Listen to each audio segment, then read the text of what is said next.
Making sure that works. All right. Continue playing. Let's see. We are select that. Let me go to desktop or dashboard and make sure everything looks correct.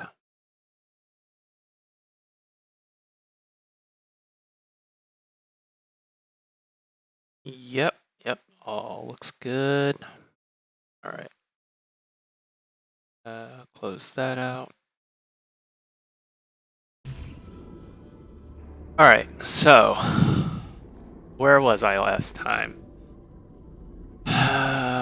So here's what I think I need to do.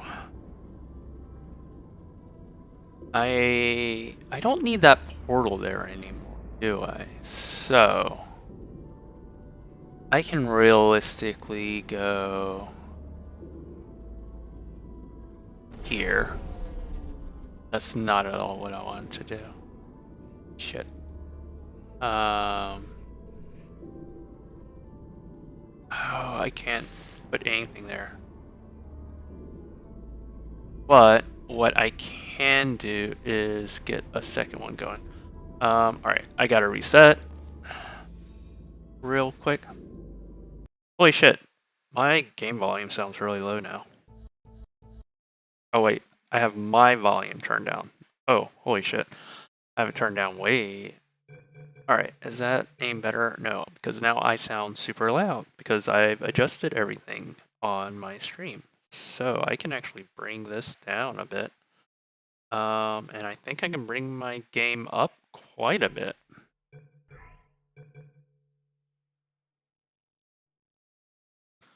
Let's see if that's how that is.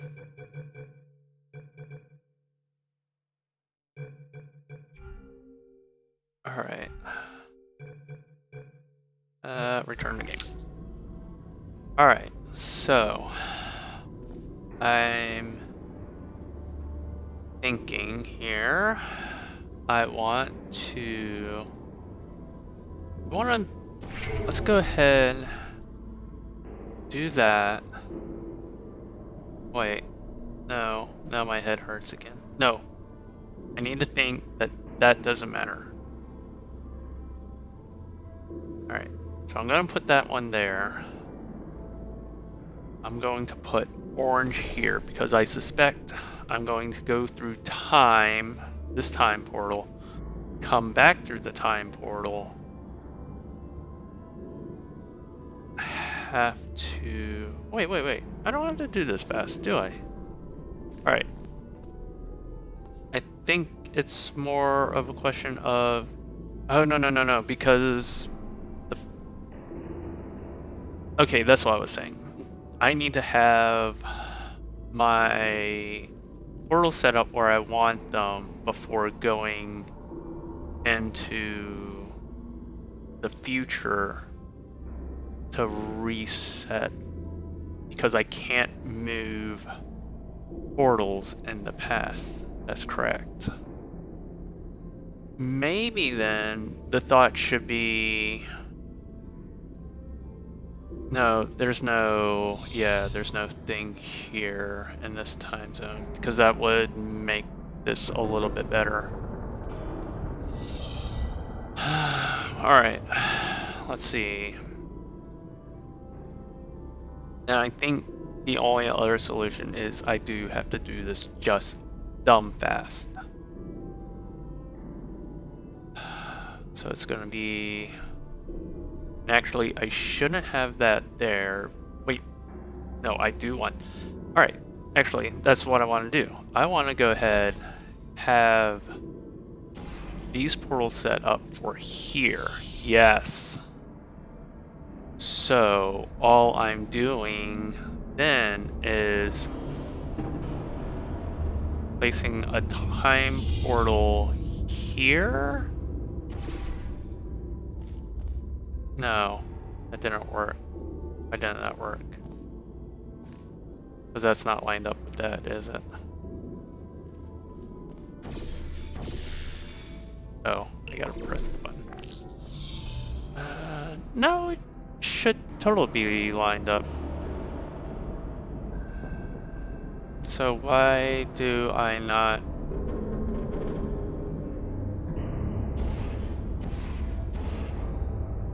That should be right.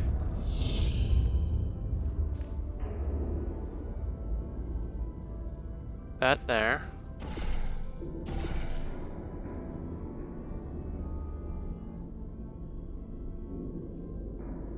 No, wait, that's still not right. Because I need to go from the past into the future. So I need to set this on its upward journey, go through the time thing, do bat, come back through green portal here. I'm going to give it a try. I think it has a very slim chance of working, so let's go ahead and do that there, that there, that there, that there, that there. Holy shit, that worked. Alright, so it should just be as simple as removing the time portal, and that'll go up.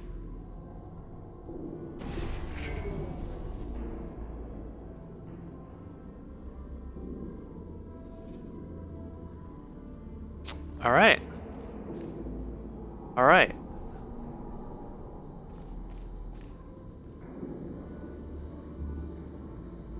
Okay, so I can only have a time portal here.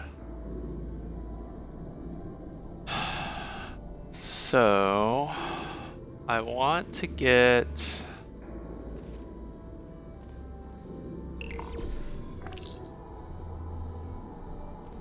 the future cube up here. Why does it want me to go into the past? What is going into the past do for me? Oh, I only need past cube. Right? Can I get a cube from the past? And I really kind of don't want to step off this platform. So that does present a problem.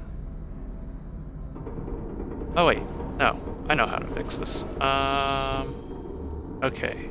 I'm going to try this. No guarantees it works. Alright. So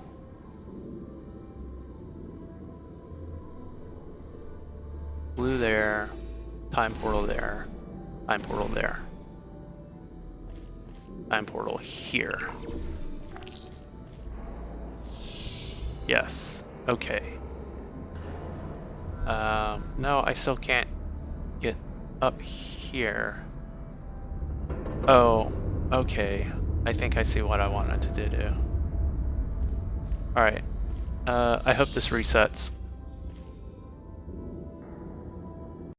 I think I know what I want to do now.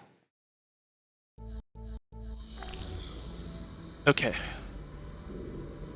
That's still there. Alright, that's fine. I'm good with that.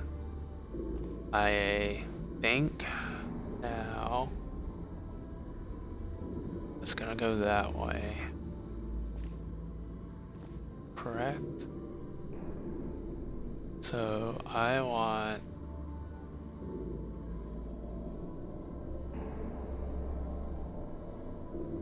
blue cube here. Yes. Yes, that's it. And then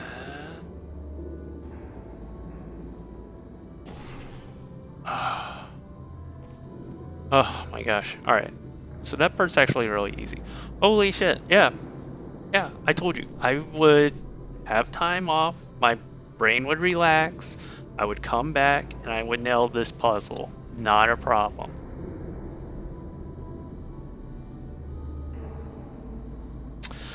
Alright, so I can just blast blue there. I have a cube here that goes on here. And And that should be the puzzle. Although let's make sure this is really on here good. Oh no. Whoa. Oh no. I need future puzzle. Or I need future cube. Oh no. Alright, let's reset. Okay. Holy shit, how do I do this where I get future cube? Up here, because that's immediately going to make that one disappear. Which means what? I have to run through all these puzzles all over again? Probably. Okay. Or I messed up. No, I don't think I messed up. But I think I might have want to have the order of the cubes reversed and doing this. Let me think here real quick. Make sure that is the case. Because I'm then again still not sure how I get the cube there.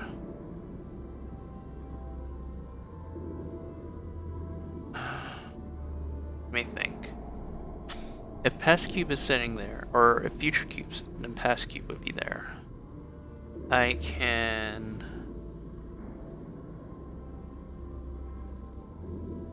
Okay. Yeah, I do want to switch. I want future cube to be here. Go into the past, bring past cube up here. How do I get past cube up, though?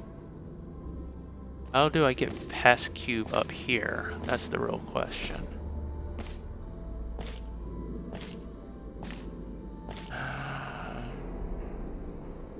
Because I would do it doing exactly how I got past cube up here. Hey there, Zuta.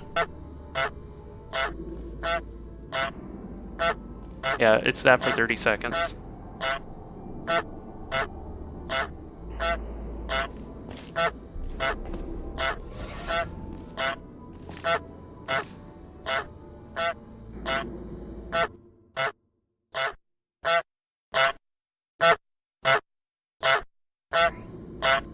Only the best, right?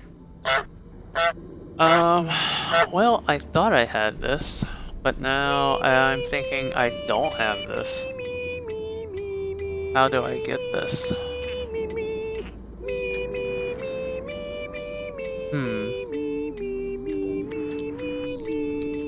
Fucking paradoxes. Do I just have to redo everything with the past cube? No, because then how do I get there? I was so close. I was so close to just having this. I really thought it was just this one to get the door to unlock. And now I'm boned.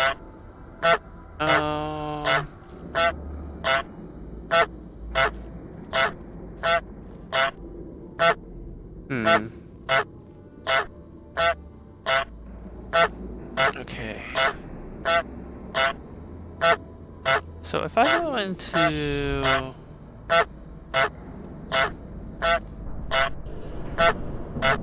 That's because that's past cube, right? And I don't have future cube here with me. Alright, maybe I need to turn that down just a little bit.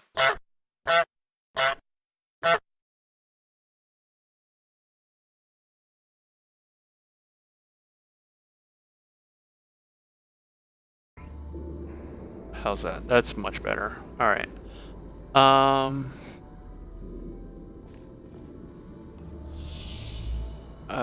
Man, I really thought I just needed the one cube, so... And there's no platform platform here for just... Wait a minute, let me think this through. Would that have been possible this entire time?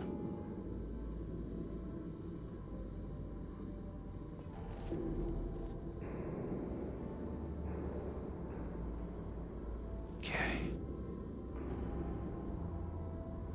Oh, fuck me.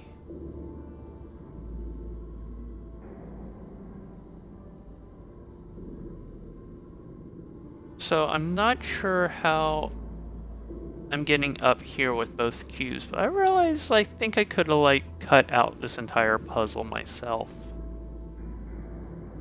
by just writing the fucking portal beams. I kind of want to actually test that. I can always reset up here. Let's do blue there. I want to check something. I really want to test this. I'm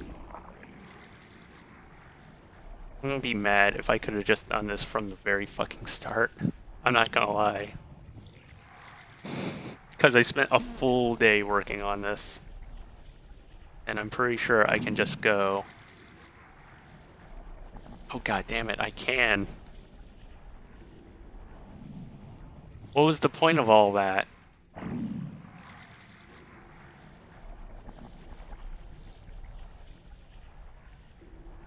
Right, so I can just grab a cube and bring it up with me.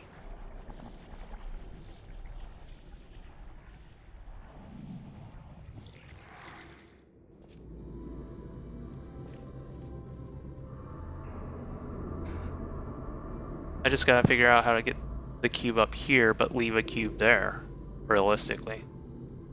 And actually, I can see how to do that now. Alright. So these whole 3 gates are not necessary to do. If I'm correct, I can beat this puzzle without lighting up these other switches, and you can just come straight up to this platform. Alright. I'm going to try something.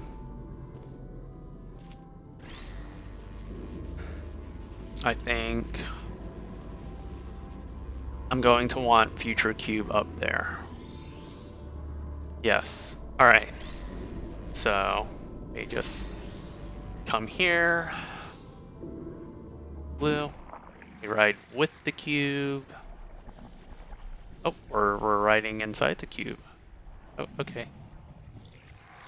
And cube travel at 2 different speeds, apparently.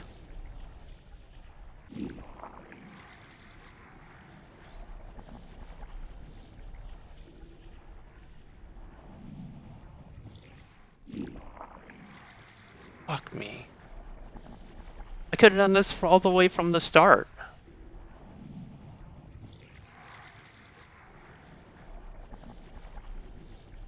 I'm gonna watch a video and see if this is the intended solution, or if I'm cheesing this by using the game's rules against itself.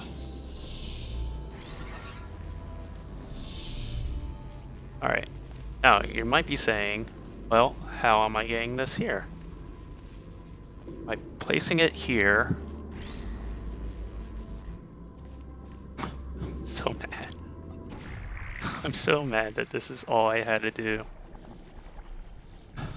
I wasted so much time on all that other stuff. And I could have just rode the fucking beam. And I don't know why I didn't see that all along.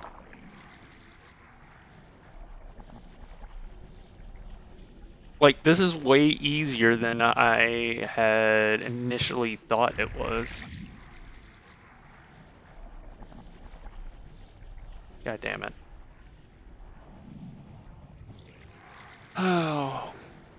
Well, I think there's one room after this which is supposed to be a boss fight, so I don't know what I'm gonna do for the rest of the stream.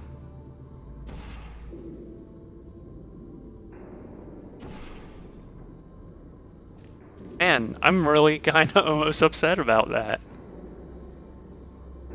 I did not have to do these fucking gates.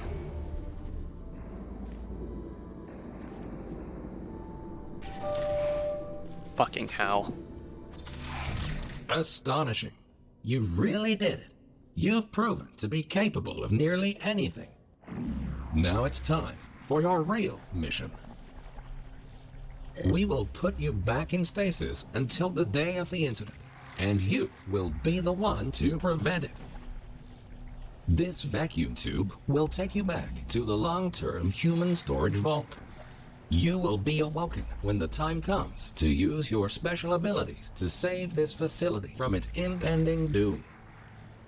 I think I'm leaving here. Yep, exit. We're going. Sorry. I really don't feel like being frozen for another 20 years. Please be aware that escaping is not an option here. You are far too important. Elevator to surface? That sounds If you good. won't go voluntarily, we will be forced to destroy your current body in order to put you back together in the stasis chamber. Oh, that does sound very nice. But this will be a small price to pay in order to help save the facility. Think of it as a sacrifice to science. Thank you, and goodbye. Alright, I wonder if it's a time portal I want there? No. Yeah, I want to do the blue portal there. Travel up. I think. Warning, you are going the wrong way. Please be aware that escaping is not an option here. You are far too important. Yeah, if you won't go voluntarily, we will orange be forced portal. to destroy Orange your portal current is what I body want. in order to put you back together in the stasis chamber. Now I'll But have to this see will if be there's a another small wall I price can to shoot pay to. in order to help save the facility. Think of it as a sacrifice to science. Thank you, and goodbye.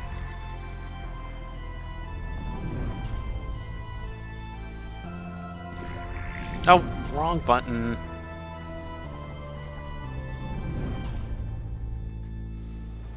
It wouldn't be that bad if this wasn't so slow. I swear to God I pushed the far right button. Warning, you are going the wrong way. Please be aware that escaping is not an option here. You are far too important. Turn this down just a bit. Still getting everything dialed in. If you won't go voluntarily, we will be forced to destroy your current body in order to put you back together in the stasis chamber. You alright? But this will be a small price to pay in order to help save the facility. Think of it as a sacrifice to science. Thank you, and goodbye. Crypto nerds. Alright, here we go. Oh, I can only fire a time chamber. I see. That's the problem. It won't let me fire something else. Alright. Warning. You are going I thought the I was wrong doing way. something. So I need Please to be like try aware to get that out of escaping the is beam. not an option here. You are far too Yeah, I important. can. Alright. If you won't go voluntarily, we will I be see. forced All right, to destroy yep. your current body in order to put you back together in the stasis chamber. But this will be a small price to pay in order to help save the facility. Think of it as a sacrifice to science. Hope this isn't the boss Thank fight. you, and goodbye.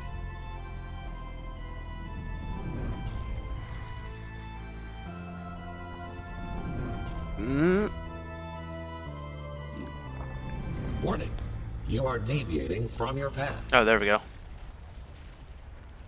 Facility power has reached critical levels. Oh, to the surface. Connection unstable.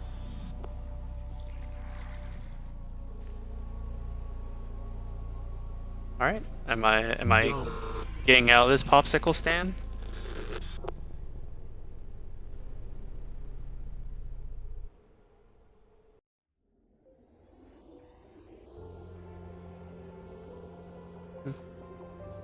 That's alright.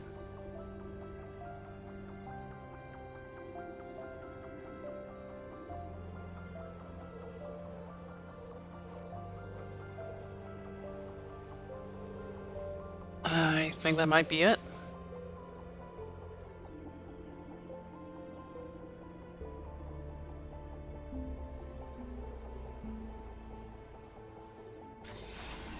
I really didn't have anything planned for the rest of the stream. I thought that test chamber was gonna take me way longer.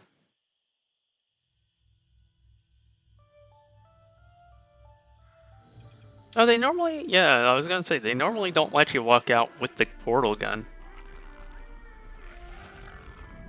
Oh, nice little nod to Half-Life 2. Man, did I do some serious overthinking there? And to think that last test chamber was way easier than I was making it. I'm almost mad. I'm almost mad because I didn't see how easy it was until you go through the entire thing, which bravo to them for like making it thinking so the player thinks they have to go through all that mess, and then they go through it and then they're like, oh shit, I've been overdoing this entire fucking puzzle. Oh man.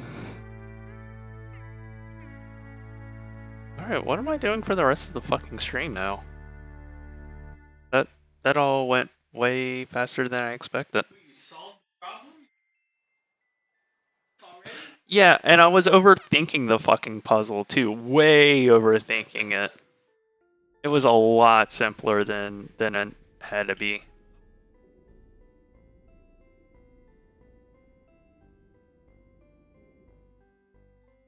No, what's this? Uh-oh. Oh, it happened Oh, nice. all in one. Is it like for a specific exhibit, or like are they opening of a mirror museum?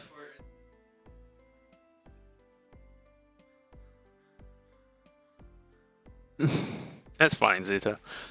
I'm just trying to figure out what are. I'm sorry, what were you saying? That's what I was saying. Oh, nice. For like 10 minutes. How many tabs do you have open right now? Same way. Brian has an obscene amount of tabs open as well, apparently. Although I was in a meeting and the guy did a share with the browser and it couldn't even show the letter. Has a name on it. It's just the little It's boop. just a little X or something on each tab. There were that many of them. Well, this was easy. I'm almost mad that I spent so much time on that last puzzle. Oh well. Yeah, I don't know what I'm gonna play now. I was playing, believe it or not, I did start playing Octopath Traveler off stream. There is the new Game Boy games. I could start like playing Legend of Zelda: Link's Awakening on Game Boy. That was something I considered. What else? I hadn't thought this. I seriously thought this was gonna take way longer than 20 minutes. Let me look at the games I have. What do I want to play? The world is my oyster today. Yeah, I have 3 windows of Chrome open at the same time. You need multiple monitors. Just have a different stream open on each monitor. Or different game. Worlds Usy? I don't know this one. Is this a game? Or are you trolling me?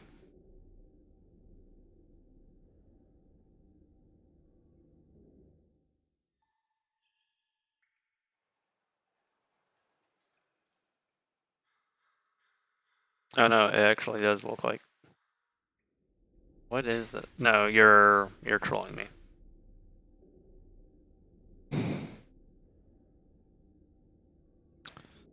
Was it? I don't know. I thought it could have been. I mean, Steam has all kinds of hentai games. I don't know what you want me to be playing. All right, maybe Vampire Survivors. Why not? What do I got to lose? It's either Vampire Survivors or we're gonna play Octopath Traveler, and nobody wants to watch Octopath Traveler, so Monster Girl Island. Which one? I seem to remember that one. Is that a hentai game?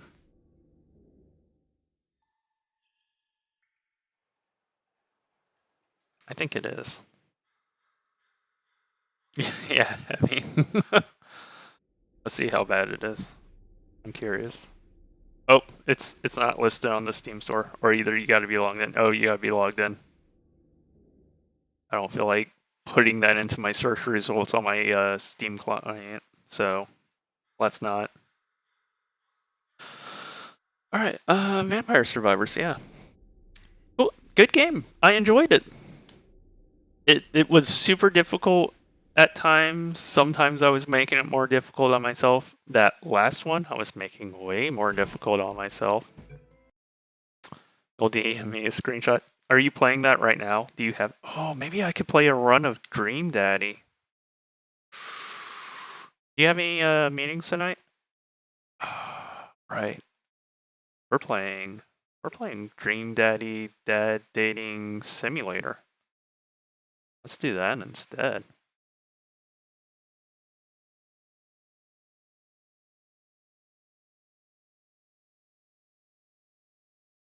All right, yeah. This is what we had intended all along. Let me get things switched over.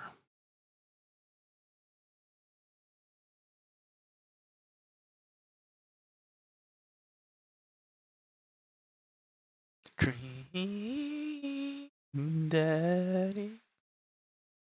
I love this game. Oh, I gotta resize this a bit. That is...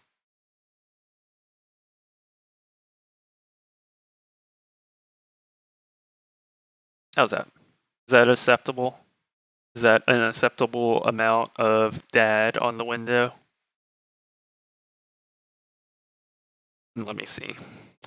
You sent me a DM of like hentai porn. Oh, God.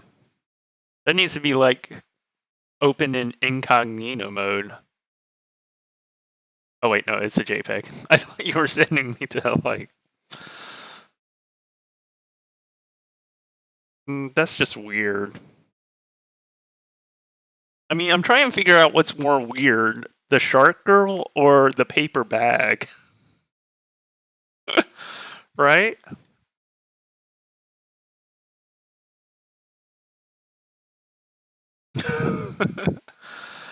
Let's update my stream.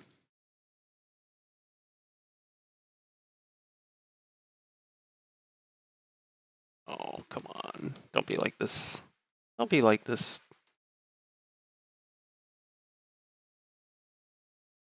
I didn't. Now I do.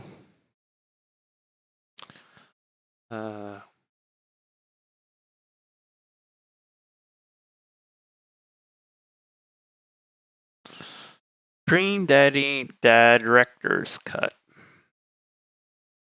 Done. All right. Now I do. All right.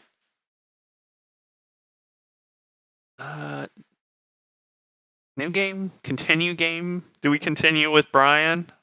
Or do we just make a new dad? Let's make a new dad today. I don't even know who I'm going for.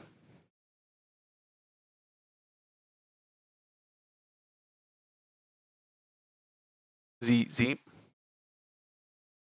Breaking up with Brian? No, he's still saved there. I can always revisit Brian. Dad, wake up. Wake up, pretend to be dead, 5 more minutes. 5 more minutes. You said 5 more minutes, you said that 5 minutes ago. And also 10 minutes ago. Finally open my eyes, sit up, and I'm lying. Do I not get to make a new dad? I finally open my eyes, sit up. I'm lying in the middle of the living room, spinning my mooning box. And I yawn and stretch. Morning, Manda Panda. Yikes, dad breath. Go brush your teeth. Brutal. Yes, we do get to build a new dad. And now I'm like, how do I avoid just building another Brian?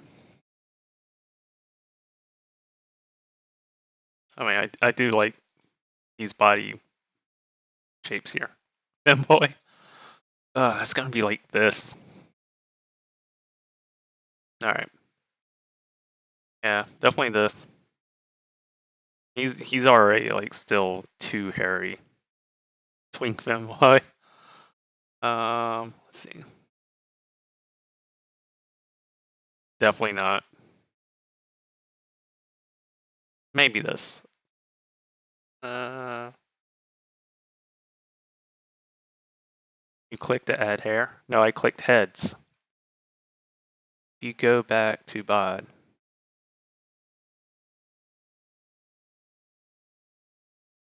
Oh, what? Hair? Oh, I didn't even see that. Thank you. Good eyes. I didn't even know this was an option. See, the bears need the hair. Okay. Back to heads. What head are we thinking? I'm kind of leaning towards which one? I'm kind of leaning towards this one. No shadow. Hair. All right. What kind of hair is our twink going to have? I'm kind of digging this. Not cornrows, no. That one maybe. Not dreads. No. Maybe. Oh, the Goku? Did we do the Goku? Twink Goku.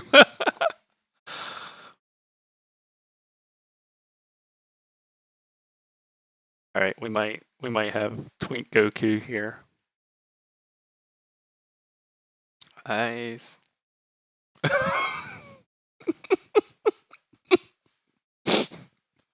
Yep, that's the one. Definitely. What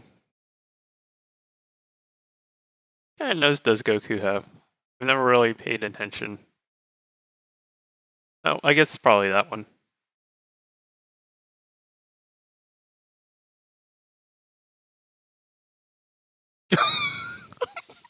This just keeps getting better and better, doesn't it?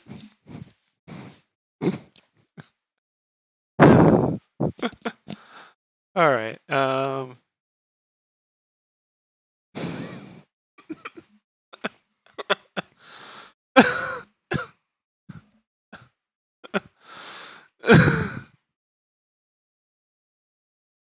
right. I like that these really do make it easy sometimes. All right, I'm between this one and this one. I'm pretty sure we're going with this one. Brows, I think we just need to make black, right?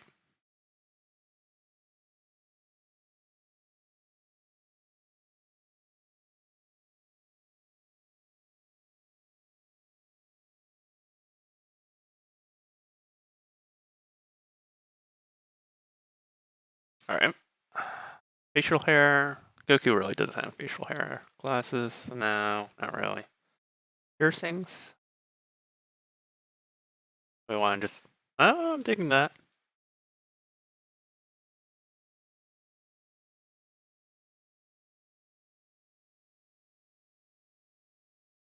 All right. Clothing. All right.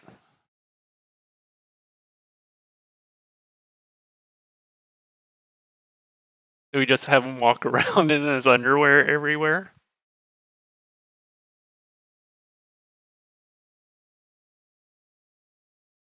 They should definitely have like the Goku t-shirt, but that would probably be all right.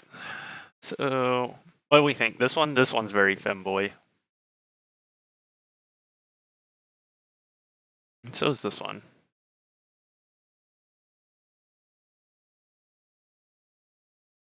I'm going with this. Looking good, Daddy. Be right back.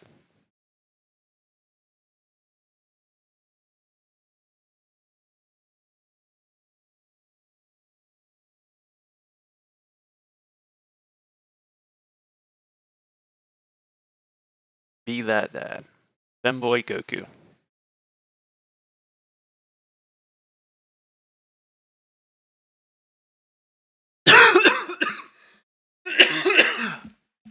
Yeah, dying.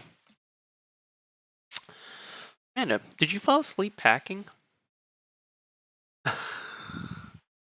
Every time I see that face. I got most of it done, I think. Searching around the room, it looks like I did a pretty good job. Every box is sealed except for one. Wait, straggler. What's in it? Looking into the box, I see a bunch of old photos and little photo albums. Whoa, I haven't seen these in years. I pull out one of the dusty albums from the top of the pile. We begin looking through it. That's the coolest baby I've ever seen. The only way your father and I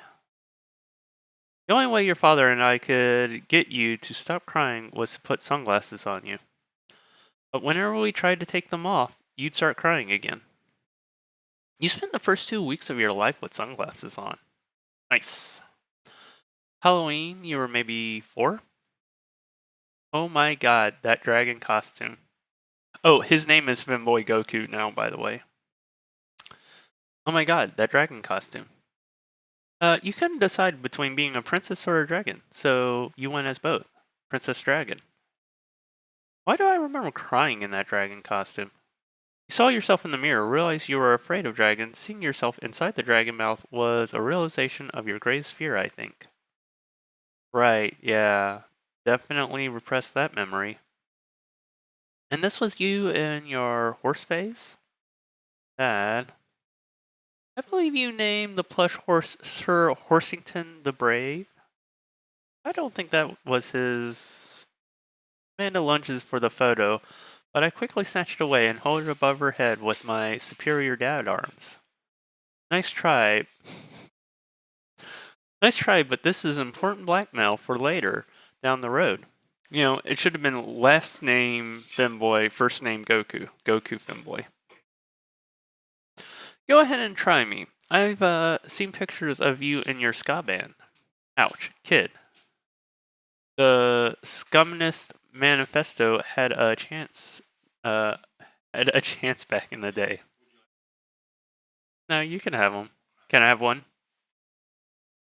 Is there one left? Oh, it's crumbs. Don't make a mess. Yeah, I know. I was trying to avoid that. I just want one chip. Oh my gosh, I'm making a mess.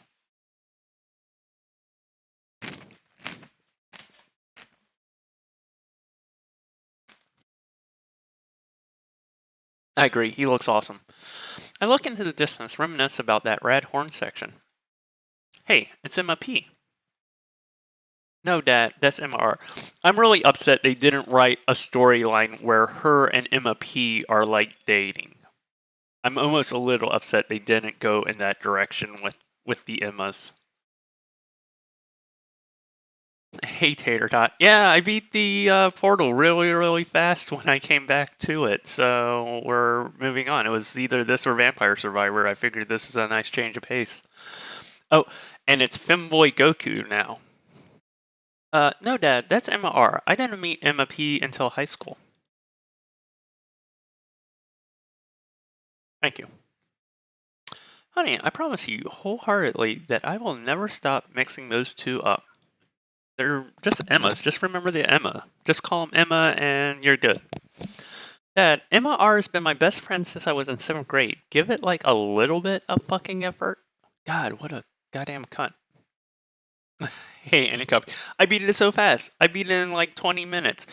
And I realized I was severely overthinking that last puzzle. That last puzzle was a lot easier than it needed to be. Try and get this corner out. Let's see. Let's readjust some things here. There we go. Better. Or scoot closer. There we go. And blah blah blah blah. Oh right, Emma P was the one who tried to steal people's pets, fired flaming tennis ball at the police station, pooped her pants during a sleepover. pooped her pants during the sleepover. That was me. I did that. Oh. And I was having a sleepover with Emma R, who isn't Emma P. She never told anyone, though. True blue, that Emma R. Anyway, I gotta show this to Emma R later. She'll get a kick out of it. The first photograph award you ever won. Yeah, it got a $20 gift card to McFridays. And then you got food poisoning from the cheesy tostadas blasts. I think you mean food poisoning. You know that. With a Z. Dad. Still can't drive past that McFridays without gagging. So proud of you, though. Amanda reaches deep down into her box, pulls out the last photo.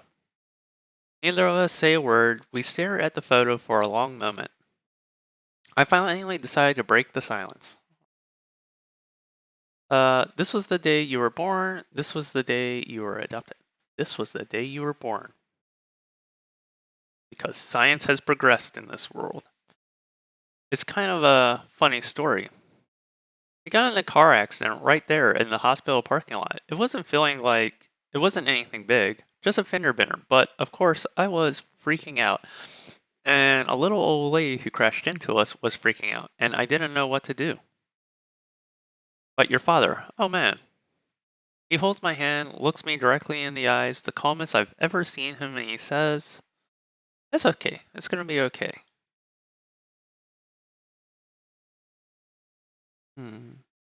Seems like a sweet guy. He was right, you know. I stare at the picture a little longer, maybe too long. I miss him. I can't even imagine what it must be like for Amanda. Oh, I now realize something.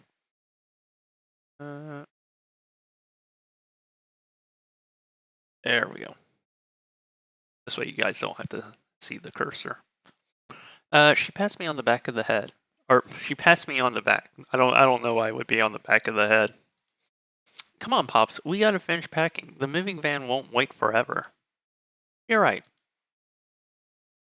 Amanda and I pile into the car. We take one last look at the old house. So many memories here. Hard to believe your father and I bought this place almost 20 years ago. Hey, remember when I shattered the front window playing catch? You always had very strong arms.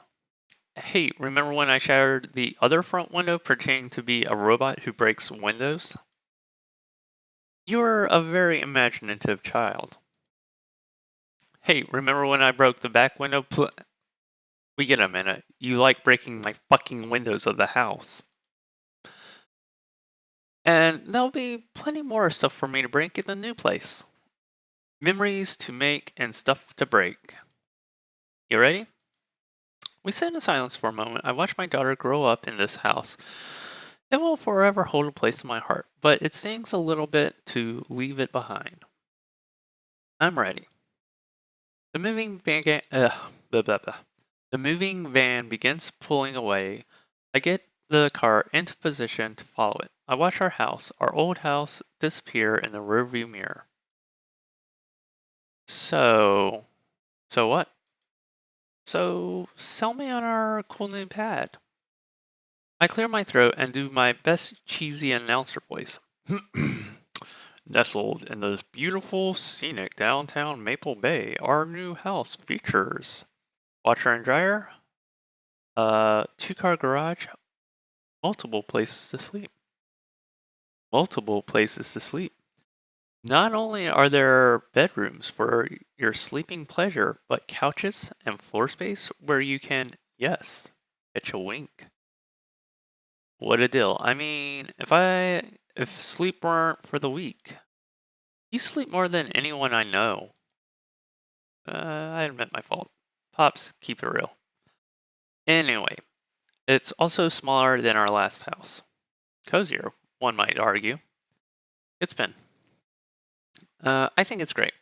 Won't we be closer to a lot of cool stuff that we can walk to, so I don't have to, waste gas? And I mean, trying to park downtown is, Amanda, You know, you're going to have to learn how to parallel park at some point, right? Parallel parking is not that difficult. Not going to happen, Pops. I think someone needs to do a 3-point turnaround on their attitude. I don't know how to do that either.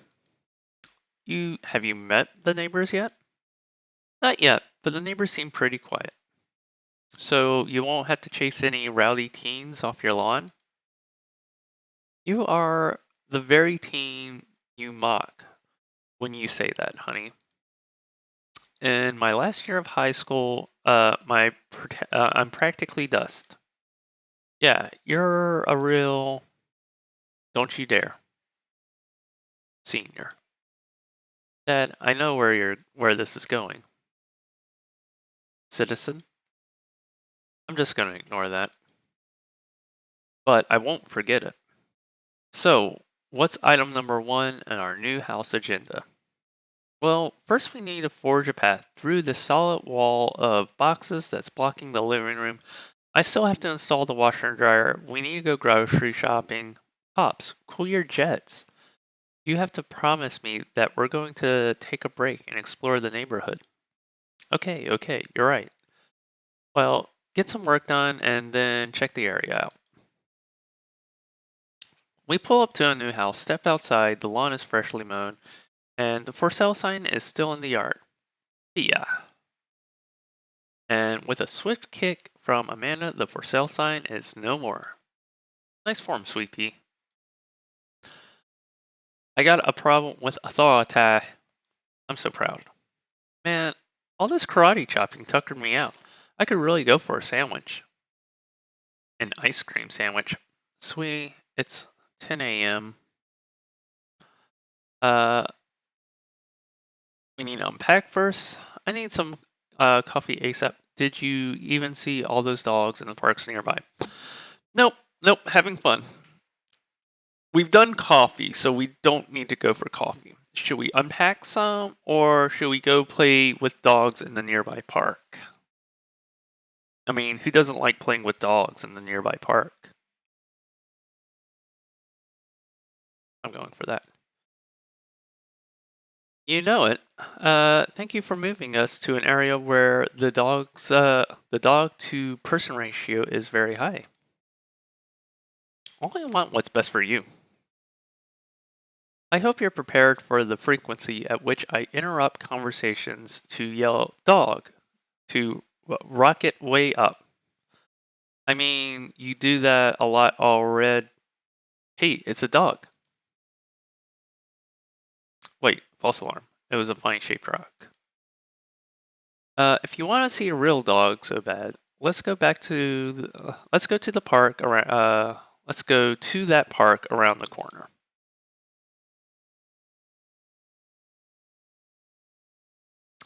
Then I began strolling through the neighborhood. I can't believe how beautiful it is outside. Kids are playing in the street, the flowers are in bloom, the faint smell of nearby barbecue drifts through the air. This place is nice. Too nice. I don't trust it. Good eye, honey.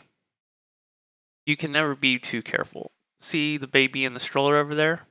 Government operative. We're on to you, baby.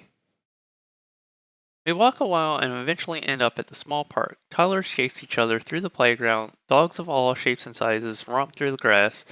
It's pretty crowded, but Amanda stops a nice empty bench. We start to make our way over to it when...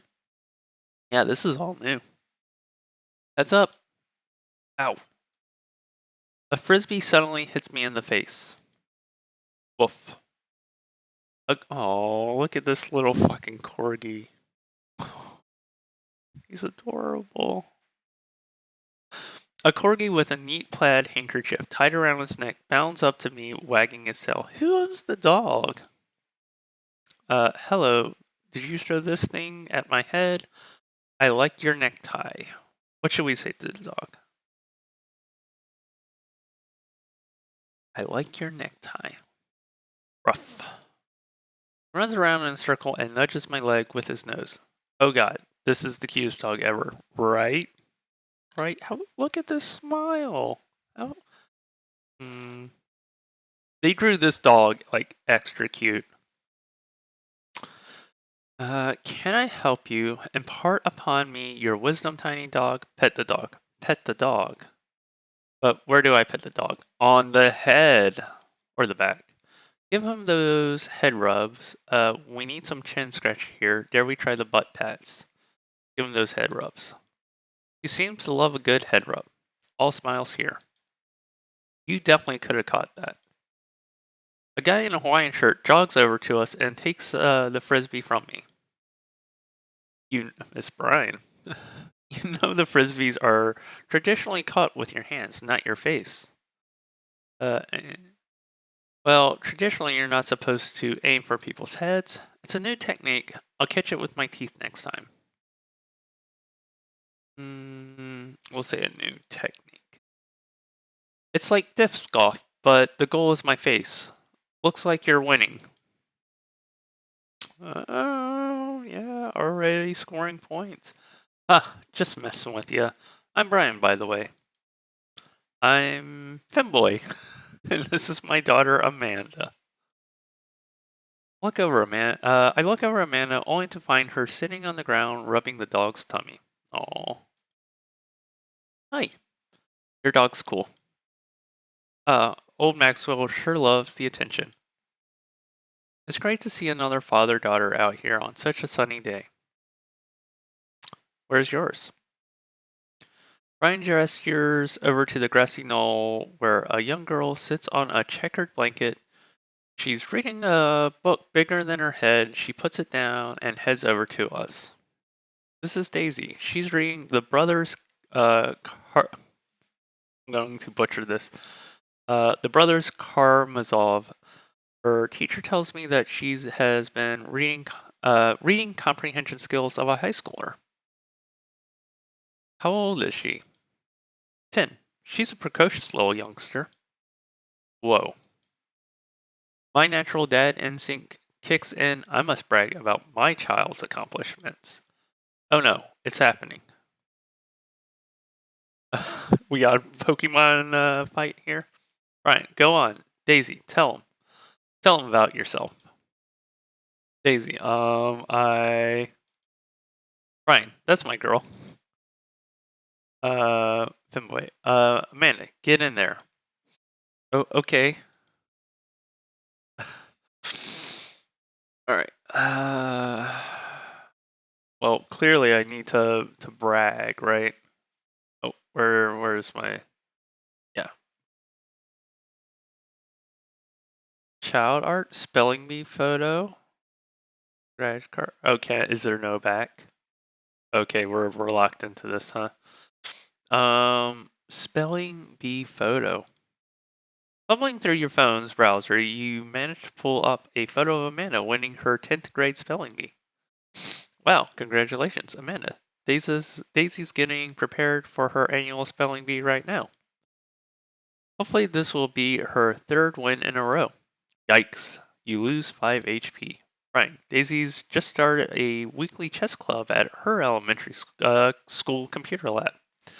I'm going to get my ass handed to me here. She's the president too, of course. Dang, my high school doesn't even have a chess club or a computer lab. You lose 10 HP. Oh, I'm going to lose this big time. Brag. Amanda here was just recently won a local photography award. Wow, congratulations. Brian loses 10 HP. Daisy actually won a statewide poetry contest. They have this set up so no matter what, I'm not going to be able to win it. Alright. I don't even know what this is. Can't switch daughters. Amanda is your only daughter. Gotcha. Alright. Brag some more. Last week, unprompted, Amanda helped an old woman with her grocery bags.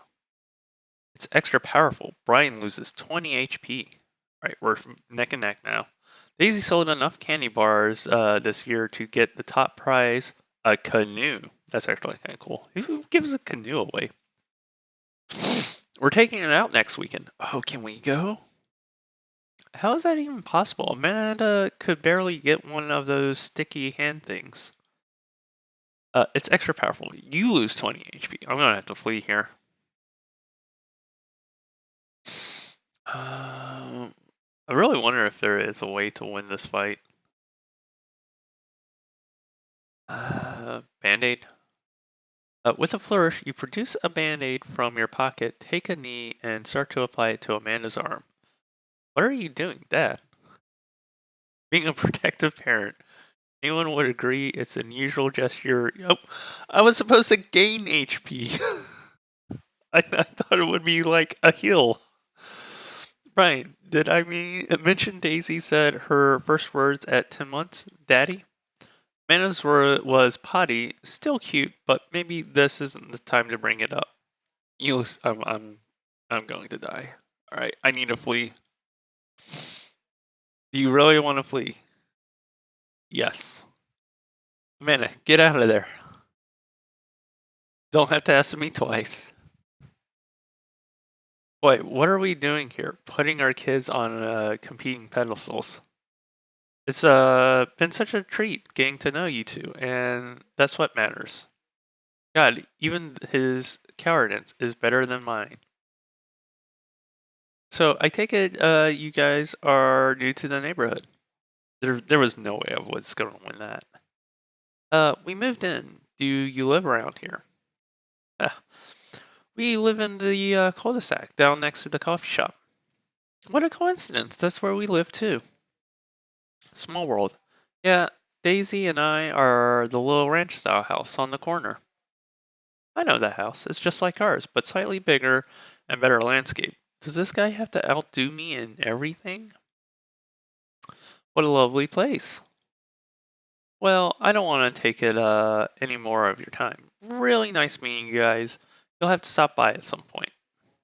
Yeah, definitely. Bye. Brian and Daisley walk further into the park with Maxwell happily trotting along in tow. You get the feeling that he was trying to one-up us? Trying and succeeding? I can't believe the kid's only 10. What was I even doing at her age? I believe you had a bit a thing for horses? Shame that didn't pan out. Could have majored in competitive horse studies. Fair enough. It's not too late to minor in horse creative writing. Too close to the truth, Dad. Let us never again speak of the fantastic adventures of Sir Horsington the Brave in an epic in 7 parts by Amanda Goku. Well, now I'm actually glad I didn't give the last name Femboy, because then it would have been Amanda Femboy, and Goku's way better. We laugh off the horse epic and walk around the park a bit more, enjoying the day. Go to the coffee shop, go unpack, go take a nap. Go unpack. We should head home. I'm gonna need 4 hours minimum to figure out how to build a new bed, and I'd like to have to not sleep on the floor tonight.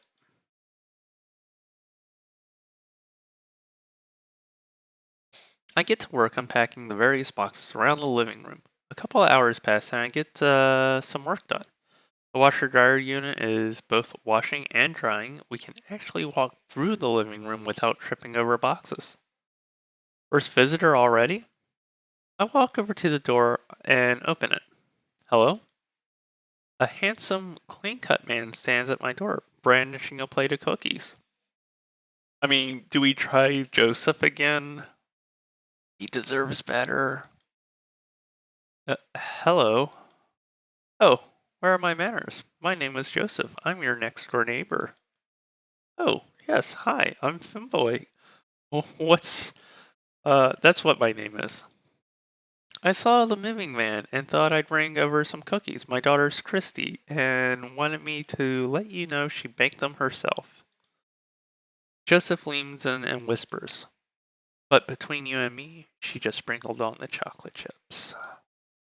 We both share a laugh. Kids, right? Well, cookies, huh? So nice to meet you. Joseph hands her the plate of cookies with a smile.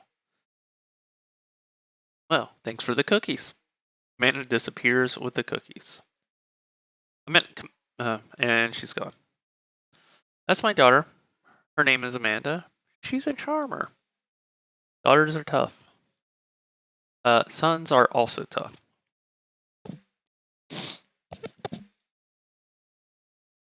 Children in general are just tough. I hear that. I mean, there'd have to be something wrong with you to try to raise more than two. I have 4 kids.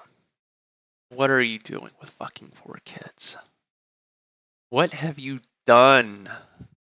Oh, I mean, don't worry. You didn't mean to be rude. Oh no, this is the first neighbor I've met. My social life is already in tailspin.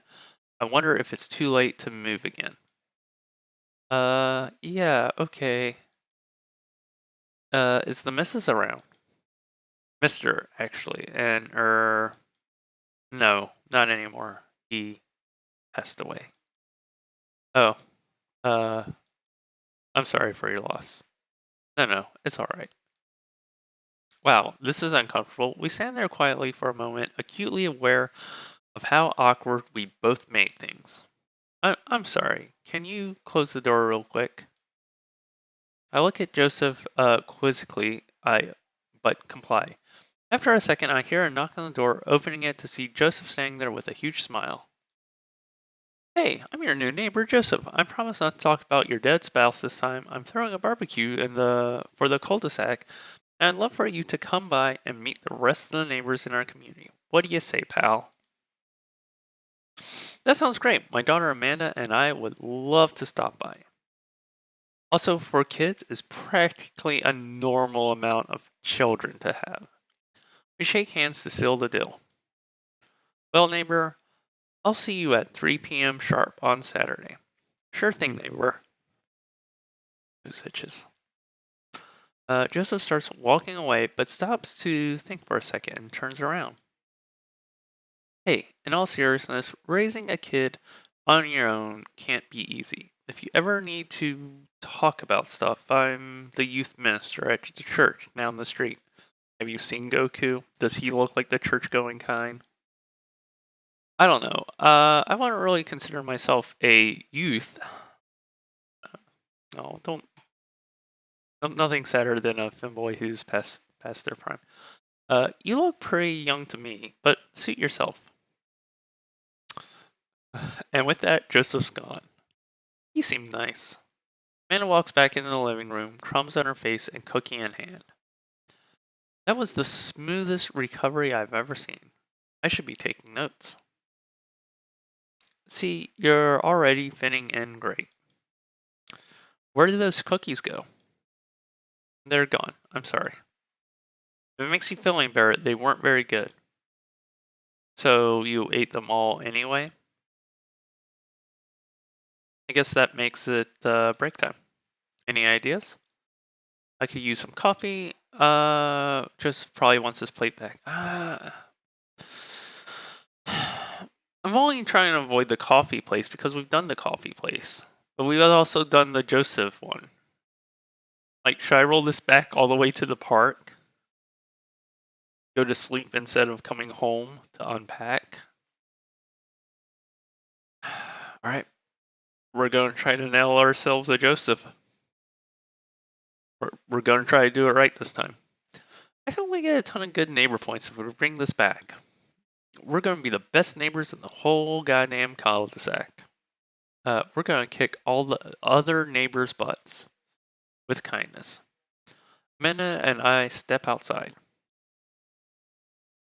Shoot, I'm actually not sure which house this is. Which house is his? I'd hazard to guess it's the big one with all the well-groomed blonde children sitting in the yard. G'day, kid. And remember, we need to make a positive first impression here. Keep it light. We walk up to the kids and wave. Hey guys, is your dad around?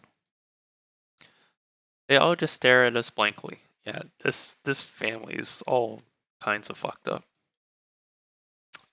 We just wanted to return the nice plate and thank you for the cookies. Jeez, these definitely are Joseph kids. They all look exactly like him. They were really good. I mean, I heard they were really good. I didn't get to eat any. I chuckle nervously. Well, okay, we're just gonna set this plate down on the ground, real gentle, and then back away slowly, right, Dad? Right. That's what we're gonna do. The kids' eye bore into us as we scurry away. I can feel their gaze on the back even as we approach our house. I need something to get off my mind. Those carbon copy kids. Let's grab some. You really want your fucking coffee? I need to rest my eyes. Again, just avoiding the coffee shop. I've done that route already. You've been awake for what, 3 hours? Uh, that's 3 hours too many. We're walking home. I hear heavy footsteps come up behind us. Them boy, bro. I did not think this name through. I turn around and I'm greeted by a familiar face jogging up to us. Greg? Bro. Bro. Holy wow. I haven't seen Greg in forever. Could go for Greg. We blew off Greg so much in that first run. I feel legitimately bad for Greg. Like he does have the gray sweatpants on too. It's been too long, dude. Yeah, well, yeah, wow, you look great. Haha, yeah, I cleaned up my act. Cleaned up his act? Are you kidding me? He's ripped. Amanda, this is my friend Craig. We went to college together. We were roommates for a while too. Amanda, dude, you probably don't remember me, but you're so big now. Hello, and hello, cute baby. Oh, thank you. The last time I saw you, I think you were about her size. This is River. Say hi, River. He picks up her tiny wrist and waves it around. River gurgles happily. Are you babysitting? Nah, dude, River's my kid. Man, has it been, man, it has been a long time. Feels like 1 minute we're rolling up to exams with bad hangovers, next we're both fathers. Where you been, man? I was working out in California. Just relocated the business back to Maple Bay. No kidding, Amanda and I just moved to this side of town. How's Smashly doing? I mean, Ashley. Ashley is her name. She actually still goes by Smashly, and we got divorced last year. Oh, dude, I'm sorry. Old news. We take turns caring for River and the twins. It's all copacetic. Twins? You have 3 kids? Ain't life something, bro, right? Yeah, we're gonna go for Greg on this run. Kickstand Craig is a father of 3. Kegstand Craig? Oh, haha, yeah, it was my old college nickname. That's a bad name. You get it because he did a lot of kickstands. It's a thing where you do a handstand on a keg and then drink from the keg. Right. He was very good at it. Bro, I hate to be that guy, but I'm in the middle of my daily jog. I really gotta keep my heart rate up, you know. Gotta keep the burn on. I brought River along, you know, resistance training. Do you jog daily? Yearly? On January 1st, when I promised myself that I'm going to jog daily for the rest of the year, but I give up after 30 minutes and just walk home. Believe it or not, just walking is really good exercise, and you should do it. Well, it's never too late to get back into it, dude. You should join me sometime. I don't know. We will be. Come on, it'll be fun. We could grab breakfast afterwards, catch up, and we could go do a bro brunch like the good old days. Yeah, bro brunch in the back of a car. Alright, sure. Sounds great. Great. Let's get that going soon. I better get moving. Good to see you guys. Greg gives a little wave, puts his earbuds back in, and jogs off. I can't believe Greg is ripped, and his kids. I'm reeling. Why is that? The Greg I knew is not fit to be responsible for any living creature, including and especially himself. One time I watched him drink an entire jar of marinara sauce. Amanda, he opened a new jar of marinara sauce, and then he drank it, like it was a thing that normal people do.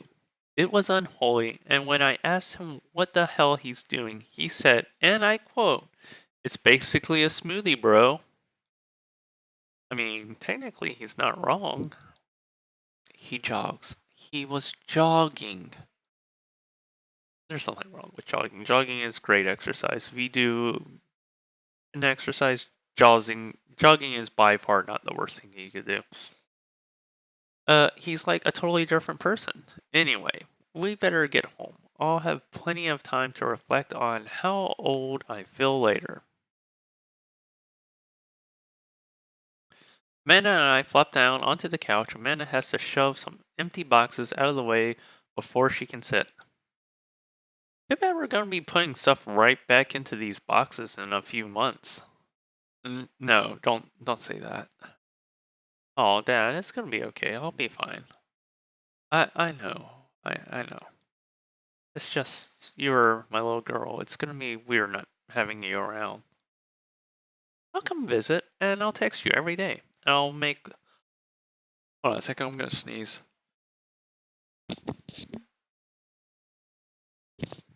Let me take a second and blow my nose. I'll be right back.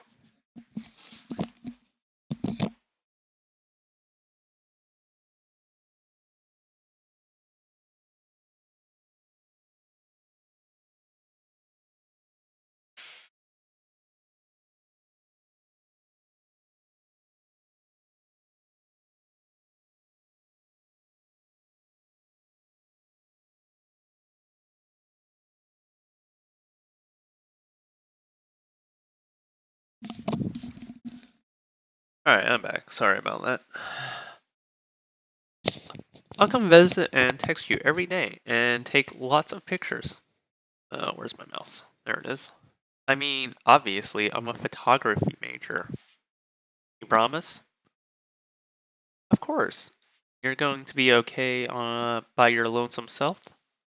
Oh, come on. I'll be fine. I'll get a dog or something. A dog? Dog's actually a good option. Forget our school. I'll stay for the dog. Is that what you're going to take? Medium-sized dog? Handkerchief around the neck? I get to name it? Mouse is up here right now.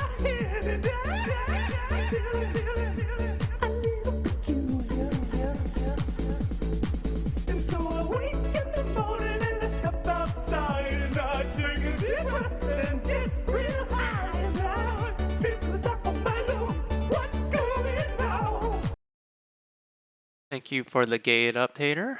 Medium-sized dog, handkerchief around the neck. I get to name it. That's what I'll cost for me to give up on my dreams. I'm a woman of simple wants and needs. Well, a dog is a lot cheaper than college. Amanda laughs.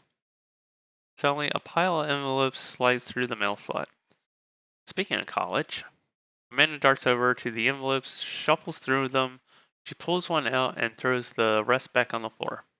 It's from McGowan College School of Art and Design. Open it. But I'm scared. It's just an envelope. Yeah, it's just like my entire future. Not a big deal. She takes a deep breath, rips the letter open with her teeth. We have a 11 opener, but okay. I hold my breath while Amanda's eyes dart back and forth scanning the letter. What does it say? The administration committee has reviewed your application, blah blah blah. Her face drops. Regret to inform you that you are unable to offer you admission to McGowan College of School of Art and Design. Amanda throws the letter on the coffee table. Oh, sweetie. It's okay. I kind of saw it coming. I knew I shouldn't have put that experimental stuff in my portfolio. Their missions officer told me that they just wanted to see portraits or whatever. I pull Amanda in for a big hug. You're an amazing photographer. I know how much work you put into your portfolio. Some other school is going to want to snatch you up for sure. Yeah, I know. It's fine. You're actually fine. Or are you just saying that? I'm fine. Really. Her face says the opposite, but I probably shouldn't push her on this. Yeah, I learned that my first time playing. Oh, and before I forget, Emma R and Emma P are sleeping over tonight. So you need me out of the way because I'm painfully uncool? I would choose a more delicate phrasing, but yes, totally uncool. Well, I'll have you know I'm conveniently already have plans for tonight, so we'll have a new place to. So you'll have the place to yourself. So, were there other options besides just going to the bar, or do I always end up at the bar the first night? Yeah. What are your plans? Quick, think of plans. Uh, I'm secretly the mayor of this town. Gotta attend a union meeting. I'm going clubbing. Bossman's been running us proles too hard. It's time for us to rise up for our rights. Dad, you're not even going to invite me to the riot? I'm sorry, sweetie. It's an honest day work for an honest day's riot. I'm just kidding. I'm actually going to go out and watch the game. I think always. I'm curious. What happens if I just go to bed? I'm white. Have fun with the Emmas. We'll try to keep it out. I gotta try different things. I know if I select the other, I'm going to the bar. I know you're not going to, but I appreciate you saying that. Finboy Goku has Jane from Daria vibe. You're totally right. I see it. It's the earrings, isn't it? And don't forget that you have that meeting with my English teacher tomorrow. Oh, can't get out of that, I guess. Oh, right, Mr. Vega. Yeah, totally remembered. I never have tried to go. Maybe we tried to do the Vega storyline. Oh, there's so many dads to go try to date in this. You're awesome. Night, Pops.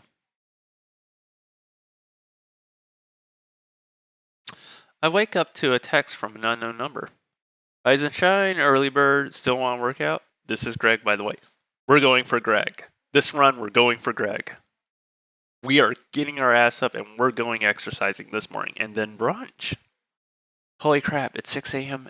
Who does 6 a.m.? Without realizing it, I drift back to sleep. Oh, no. Whoops. Must have winked back out. I check my phone again.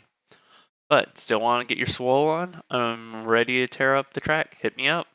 God, that's the last thing I want to do right now is work out. But it's Greg. I do want to catch up. Go to the gym.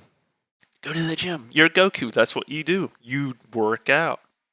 Hey man, I need a few minutes to wake up. But let's meet in 20. After a few seconds, another text comes in. Sure thing. Meet me at the gym. I stretch my bones, creak. I gotta stop falling asleep on the couch. I throw off my blanket and, hey, wait. I don't remember falling asleep with the blanket. Oh, Amanda's such a sweetheart. Amanda must have tucked me in after I fell asleep. Bless that child. I reluctantly brush my teeth, throw on my only clothes I own that are even kind of gym appropriate, and head out. The neighborhood is quiet, serene this early in the morning. The birds chirp and the grass is still wet with dew. Surprisingly, the gym is pretty crowded. I spot Craig standing out front, stretching, of course. He spots me and waves to me enthusiastically. Hey, bro, good morning. Hey, good to see you, man.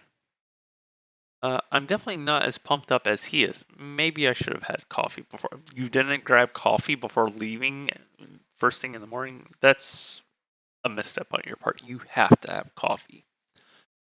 You ready to kick some butt? With your help, gotta say posy, dude. With your help, I am. Help. With your help, I am. I'm getting the feeling this is going to be less of me kicking butt and more of the gym kicking my butt. But I can handle it with you here. Dude, bro, that means a lot. Got hearts. I think we would got eggplants with Posy. We head into the gym. I'm immediately intimidated by all these people look like they could break me in half, and it seems like Greg is friends with all of them. I'm eyeing these spin bikes already over here.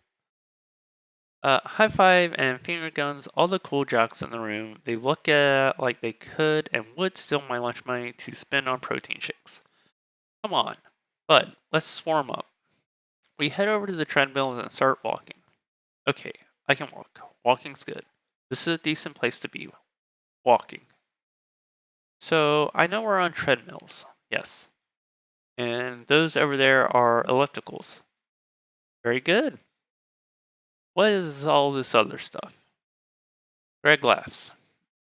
They might look a little scary, but I guarantee you that all of them serve a specific purpose for building muscle mass. I watch as a dude in a muscle tee flexes a muscle I didn't know existed on a machine I think was once used to process grain into flour. What is that? Why is that guy doing that to himself? That's a good question. Bro, what do you think he's doing? Training to crush people's skulls with his thighs? Using medieval torture device? Praying to God some sort of God pain. Praying to some sort of God pain. Trained to crush people's skulls with his thighs because that's kind of hot, not gonna lie. He's trying to make his thighs so strong that he could crush people's skulls with them? Yeah, that's pretty much the only reason I work out too. Alright. Oh no, Greg is turning up the speed. I better do the same. How long have we been doing the buff thing? Couple of years. And what do you do when you're not dadding or working or buffing? Oh, I coached the twins softball team. Yeah, we're definitely going down the Craig storyline. This seems fun. If I dress like Greg, am I gay? Yes. This all counts as both dadding and buffing. I keep busy. What do you do for fun? I love learning. I try to live my life as close to a Jimmy Buffett song as possible. I check out my hot bod. I don't know the right answer for this actually.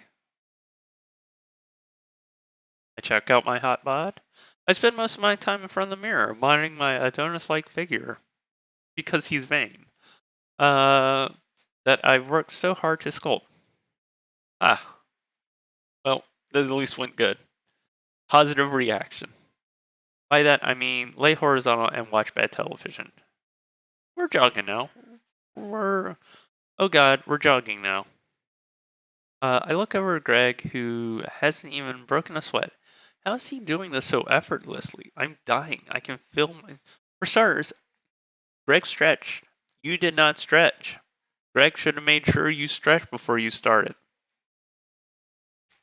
I look over to Greg, who hasn't even broken a sweat. How is he doing this so effortlessly? I'm dying. I can feel my life force straining through every orifice of my body. Every orifice, really? Hey, remember when my fish died in college? F? No, I don't like this story. Oh my god, is he really bumping up the speed again? I guess you do. All right, first rule. This is your first day. He has been a gym rat for a while. You do. The first thing Greg needs to say is, "Hey, do what's comfortable. You do not have to keep pace with me because I am farther ahead of you." Greg, you're doing a bad job teaching him around the gym. Oh god, I guess I better do it too. Oh, this is fast. This is very fast. And you should not be trying to keep pace. And we were at the party, and you vowed to make me feel better. I see where this is going. You tell me to create a distraction, so of course I do a sick keg stand and get everyone cheering. And then I try to steal a fish from a fish tank at the party with my bare hands, like an idiot. And then you drop the fish and it's flapping around and you panic, so you run up to the post keg stand with a dying, dirty fish in your hand and it's scooped off the ground, and you're yelling at me that we have to leave. That poor fucking fish. So we're running out of a frat party with a fish, trying to give it mouth-to-mouth. That's not how you want to put that fish in water. Get him home, get him into a bowl of water, but the prognosis was so you killed a fish. You straight up killed a fucking fish. The next day, he's alive and well. Really? They never did catch that great fish thieves of Grand Ridge U. And they never will. I shoot off the end of the treadmill and crash into the wall. Jesus, that hurts. Dude, bro, are you okay? Greg offers me a hand and looks me over for injuries. I'm fantastic. I manage to stand up, rub my back. Doesn't hurt now, but I'm sure it will later. You don't have to push yourself like that. Always know your limits. That's what I was saying. Well, I think I might call the gym adventure. I think I might call your gym adventure here. You sure? No. You go do some light lifting. Yeah. All right. Well, here I brought you this. Greg hands me a shaker bottle full of thick green liquid. I stare at it with what must be apparent distaste. It's a protein shake, bro. Oh, thank you. He wants me to drink it. Oh boy, here goes. I take a small sip. It's actually delicious. They really are. Wow, this is really good. Good for you. It's my special recipe. I'm pretty proud of it. Let me know if you ever want to work out again. Maybe we can try running around the neighborhood. If treadmills aren't your speed, no pun intended. Good one. Well, I'm going to put some ice on this everything, and I'll see you around. He could have Did you... What happened to brunch? You didn't even invite him out to brunch. I'm mad at you, Goku. How am I going to marry this dude if you don't give him the time of day? I leave the gym feeling ashamed. Greg used to order delivery from the pizza place across the street from our dorm, and now he can run circles around me. Literally, man, I really gotta work on this dad bod. I get home, I lie down on the couch. It hurts to move. Oh god, I'm so old. Oh no, I must have fallen asleep. What time is it? Oh yeah, I'm late for Amanda's the meeting. Shoot, it's 3:55. I'm supposed to be at Amanda's school in 5 minutes. I frantically put on some clean clothes, apply a generous amount of deodorant, and run out the door. I arrive at Amanda's school, check in at the front desk. They give me a bright orange visitor sticker and send me on my way. I'm barely awake, feeling pretty haggard, but hopefully nobody will notice. I check my watch. I'm relieved to see that it's only 2 minutes late. Wait, was it room 103 or 108? I spot a youth standing at his locker. I approach him for help. Excuse me, do you know where Mr. Vega's classroom is? My nose has been tickling all day. The youth turns around, looks me up and down with heavy-lined eyes. Come on, kid. I'm late for a meeting. Jesus Christ. Mr. Who? Mr. Vega. I don't know. Have you ever tried the fucking exit, ass? Okay, wise guy. Are you gonna help me or not? Fine. Up the stairs to the left. Can't miss him. I head up the stairs, walk around, unable to find Mr. Vega's class anywhere. After a couple of minutes of searching, I head back downstairs. the punk youth sent me on a wild goose chase. I get back down to what that low rent Gerard's Way is standing, fully ready to give him a piece of my mind when suddenly a head pops out of the classroom next to his locker. Lutheran, don't you have a third period to get to? Fine, Mr. Vega. Wow. I am officially 10 minutes late. I glare at him as he walks away. We're not cool. You must be boy. This period's almost over. Would you mind waiting in the back? Mr. Vega leads me in. I take a seat in one of the comically small student desks in the back. I might get stuck in this. Alright, where are we? Now, who can tell me about the unreliability of the narrator in J.D. Salinger's Catcher in the Rye? Yes, Colin? Colin stands up, does the thing where he blows into the crook of his elbow to make a fart noise. The whole class erupts in laughter. Alright, everybody, very funny. Colin, please sit down. Now, Holden Caulfield is an unreliable narrator in the sense that the bell for the end of the period rings, all of the students immediately get up and make a break for the door. Remember to do the reading and answer those response questions on page 149 in your textbook. Nobody's listening. Or not, I guess. Mr. Vega turns to me and sighs. Middle schoolers, right? Don't you teach high schoolers? Both. No. Budget cuts. Right. Thanks so much for coming in.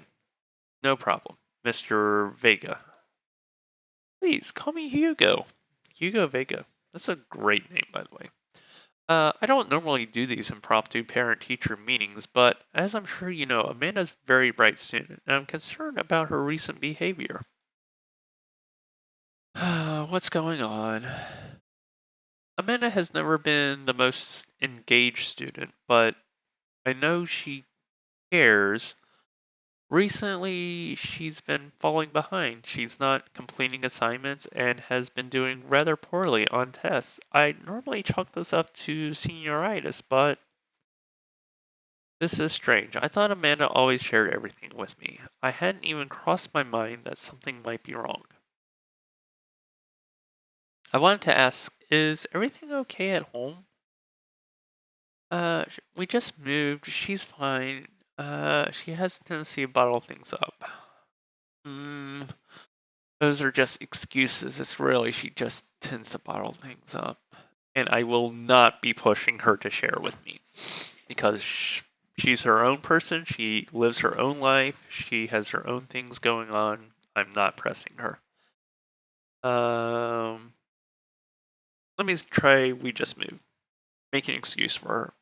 Well, we just moved recently, but it's only to the other side of town, and Amanda was more excited about it than I was. See, if you can talk to her about it, I know she values you a great deal and would appreciate your guidance if she keeps heading down this road.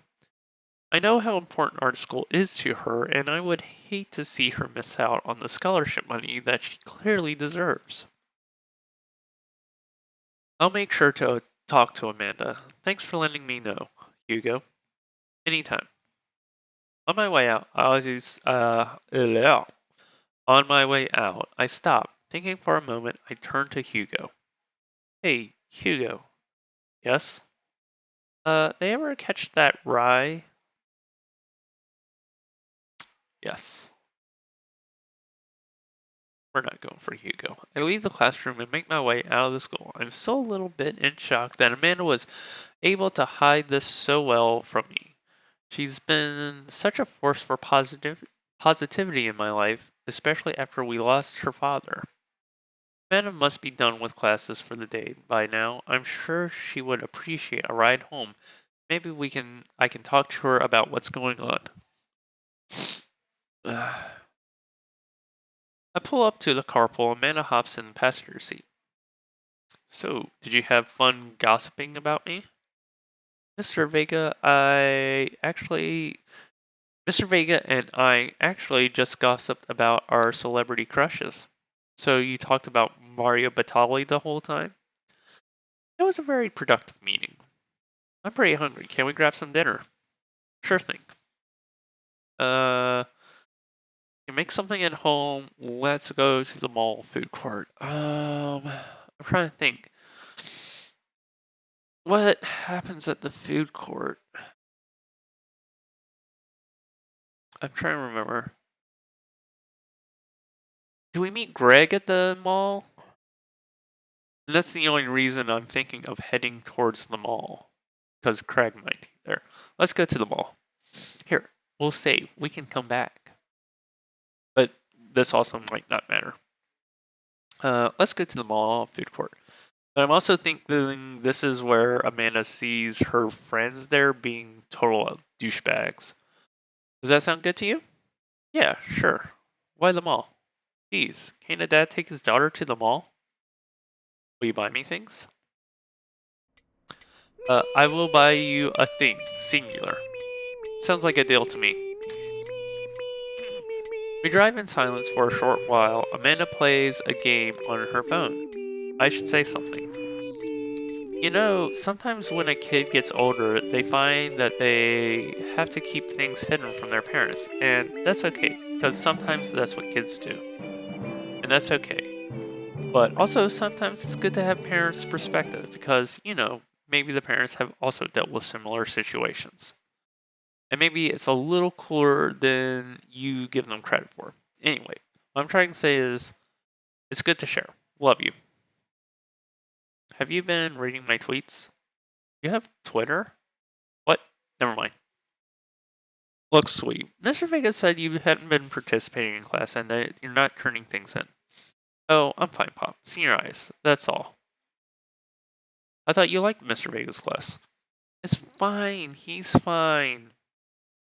We pull up to the stoplight and I Amanda. She's still texting. Just, I want you to know that you can talk to me about anything. Uh-huh. I can't tell whatever it is she doesn't want me knowing about. Know about it. That's frustrating. I heard MR is going to a fancy art school in California. That's exciting. Yep.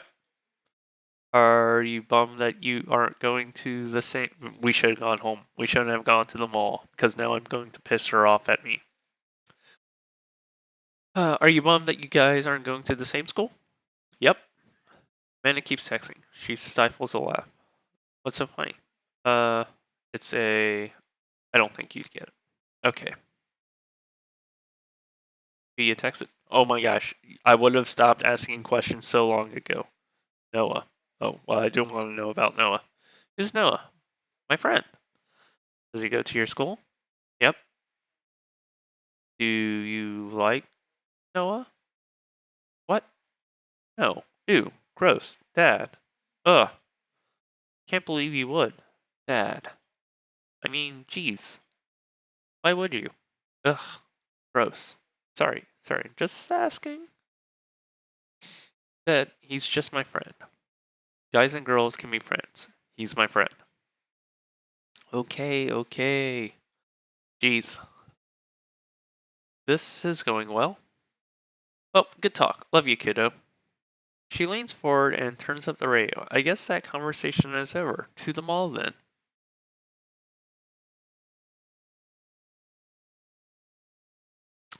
We arrive at the mall, big indoor shopping center with a couple of different floors.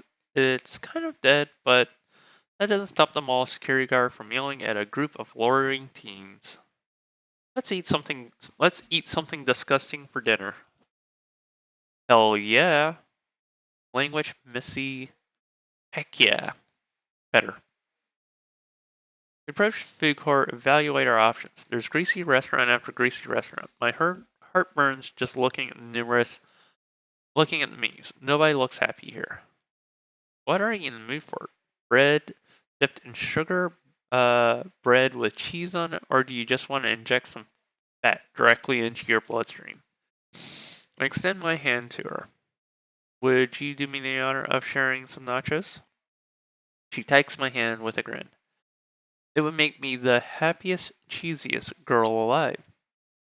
I order a giant pile of chips and unnaturally orange cheese from a very unenthusiastic and possibly stoned teenager. We take a seat at the rickety table and dig in. These are bad. These are very bad. But also strangely delicious. We have to eat through the pain. We enjoy the fluorescent cheesy goodness together until we're all out of nachos. So, something's been bothering me for a while. Can you explain memes to me? Which meme? All memes? I don't understand the purpose of memes. Amanda sighs deeply and places her head in her hands. Dad, it's complicated. See, memes are inside jokes shared by a bunch of people that get less funny and more people do it. So the problem is that by the time the meme gets to you, Dad, all us youths have already done the joke to death. So what's worse than that is that movies and TVs, video games will try to jump on the meme train, and just based on how long it takes to make them, the meme will be long dead by the time it comes out. So it just dates it and it isn't funny. Oh shit, what up? Dad, please. Anyway, changing the subject. Where to now? Want to go to the goth store? What?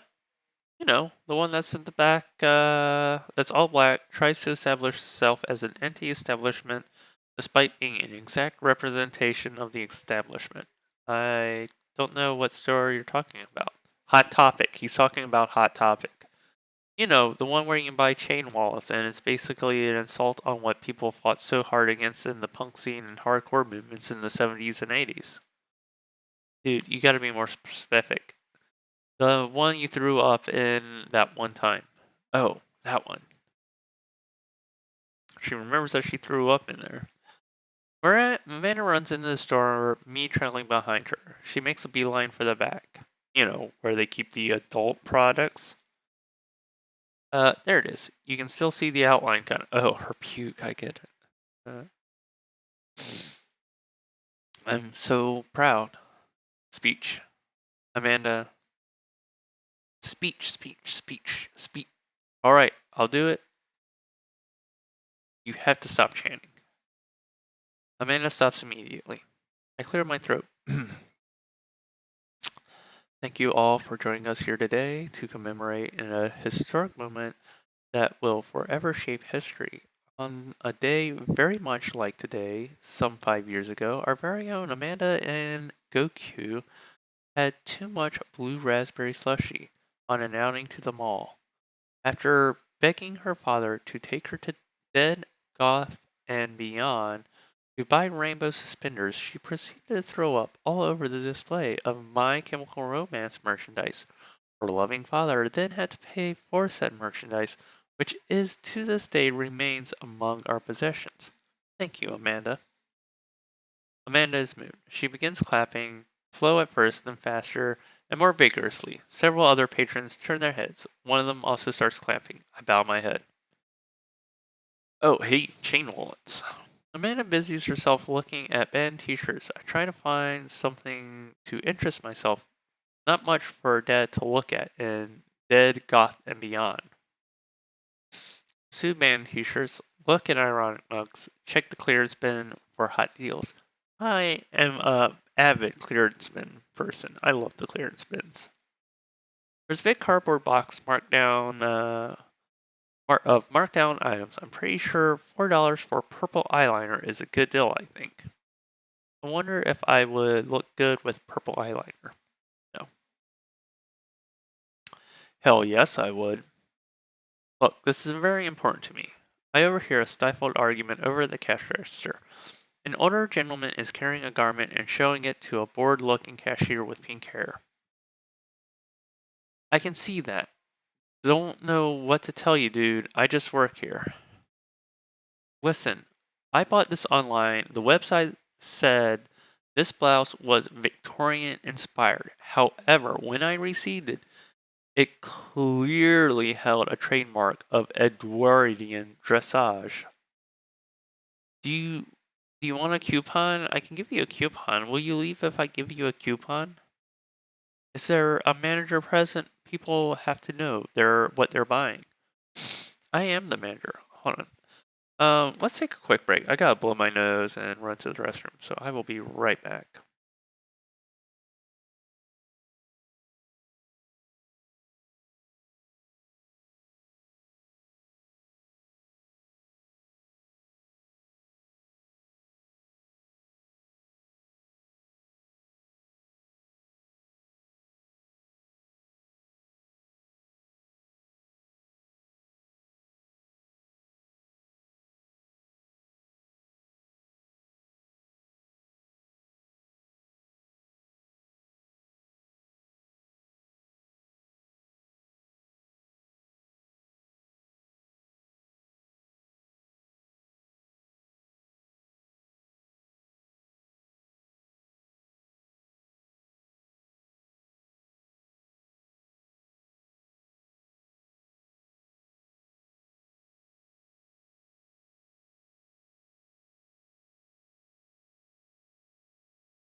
And I'm back.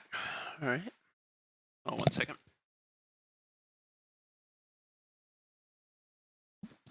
All right. I am the manager. I see. Well, it would seem that I've outstayed my welcome. Good day, shopkeep. Your superior will receive a strongly worded letter by post. Whatever, dude. The man whirls around, storms out, his literal coattails trailing behind him. I can't tell if they are Victorian-inspired Edward or Edwardian in nature. Commander shots up with me with a T-shirt of her in her hand. Oh boy, here it comes. Hey, Datron 5000. Yes, I'll buy it for you. Wow, that was easy. Thanks. It's at least it's only one this time. Amanda pops the shirt onto the counter and grins at the cashier. Love your hair. Cashier says nothing and rings Amanda up, radiating hatred. I hand her a 20. So what's that guy's deal? Cashier rolls her eyes so hard I'm worried she'll pull something. That's Damien. He's in here all the time. He's obsessed with Victorian fashion or whatever. It would be fun to go down his route too. She hands me her bag. It's clear the conversation is over. We make our way out of the store and head home to get some rest. Amanda and I sit on the couch, try and find something to watch. Over bowls of ice cream. Man, he is just blowing all that work he got done at the gym way out. Oh, cool. Long Haul Paranormal Ice Road Ghost Truckers is on. Your favorite, right? Oh, hell yeah. They have to make it over the Canadian tundra before the ice road melts, but they're also hunting ghosts. Also, trucks are haunted. This is the episode we've already seen, but it's one of the best. Callum and Flint Dogbone, the twin brother truck driving and ghost hunting duo, find themselves in the greatest peril yet. Oh no, the ghost done got control of the truck. I can't steer on their damn ice roads. Let me use the EVP meter to try to communicate with the spirits. Flint, we're about to die. Ah, almost got it. If you listen carefully, it sounds like they're saying, you're going to die. That's because we're about to die, This is art. The episode ends and Amanda excuses herself to go start the arguments on the internet. I stay up a little longer, curious about the exploits about Callum and Flint Dogbone after their disastrous ice road incident. Afterward, I crawl into bed and get a good night's sleep.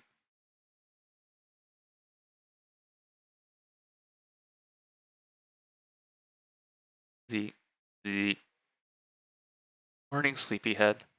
Five more minutes. You have never ever let me have 5 more minutes. So get up. Fine.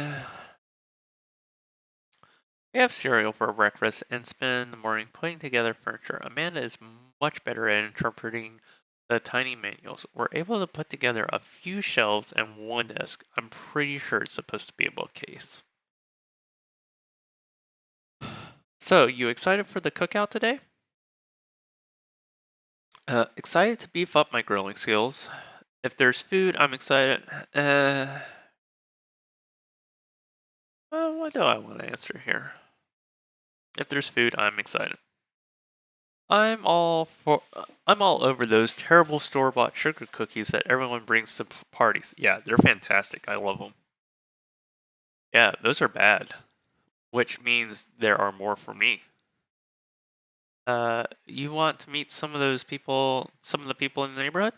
I'll probably end up standing uncomfortably in the corner with a plate of food and hope nobody talks to me. Dad, you're a beautiful work in progress. We will get that butterfly to emerge from the cocoon. The social butterfly. Well, we better start getting ready. We definitely don't want to be late. What? No. We have to be fashionably late. Who shows up to a cookout on time? You know what? We're going early just because you said that. I head out the door and Amanda reluctantly follows. We walk across the street to Joseph's house with a store-bought veggie plate. I'm a terrible cook. I'm a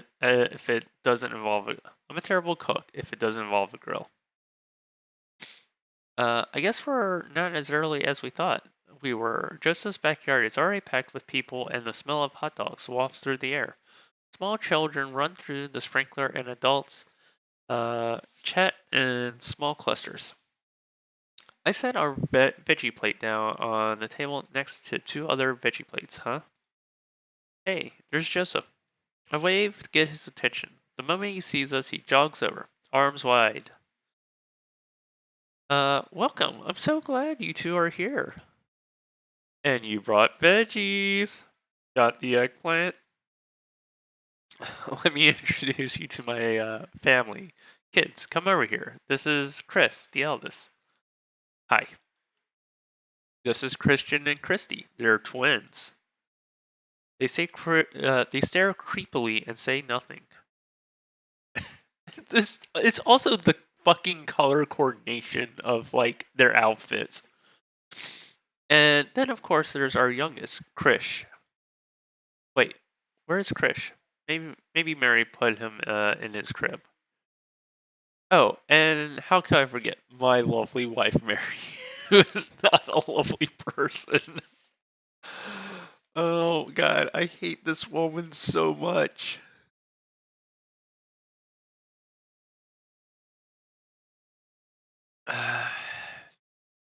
You deserve better, Joseph.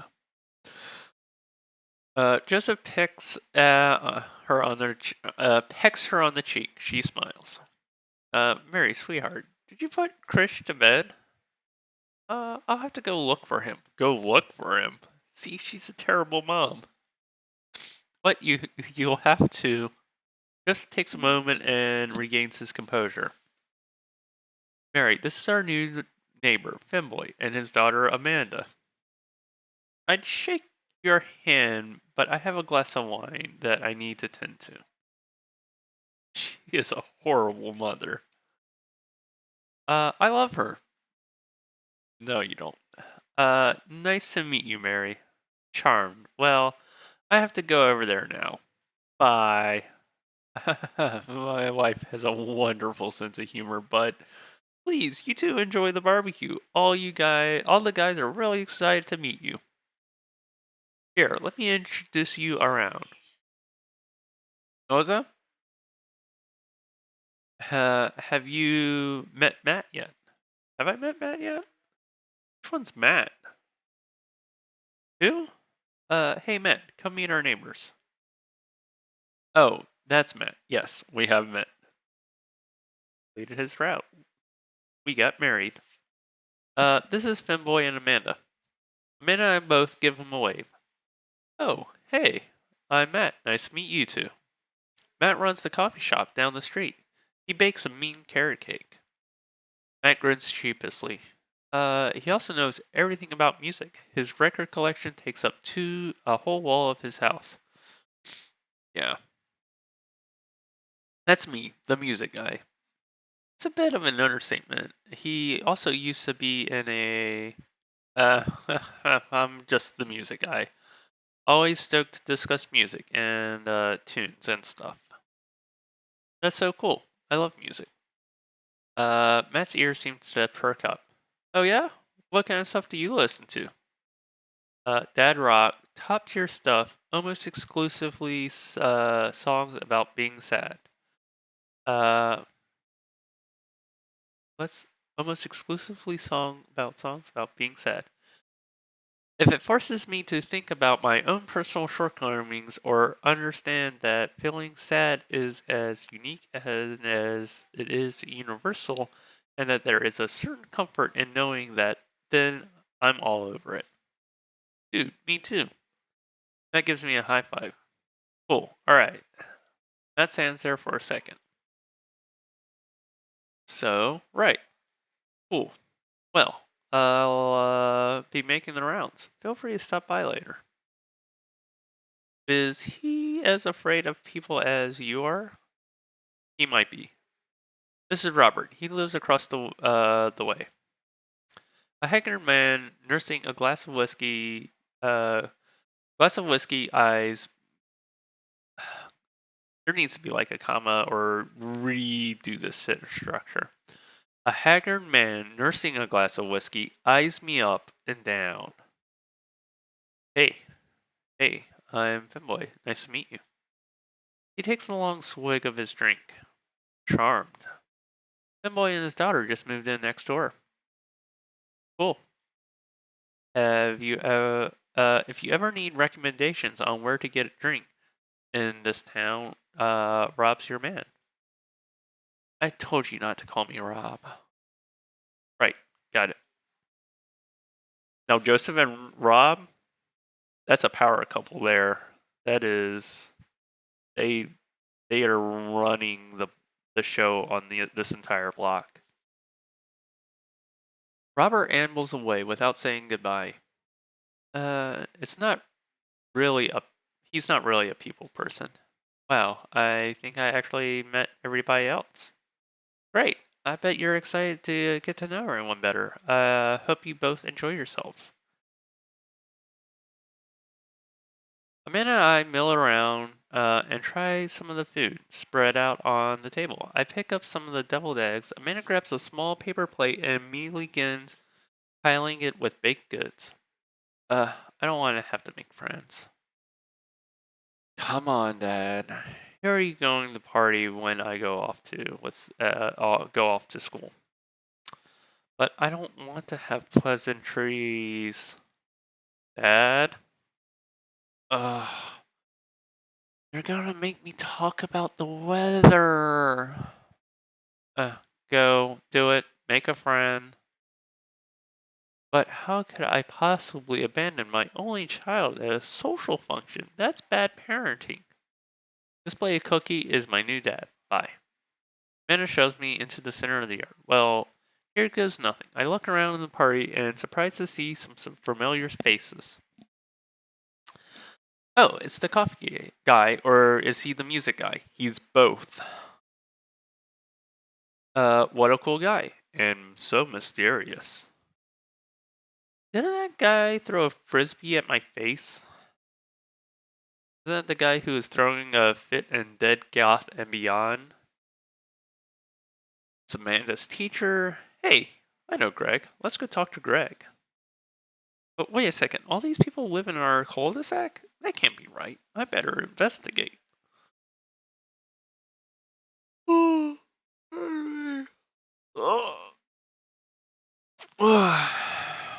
I need caffeine.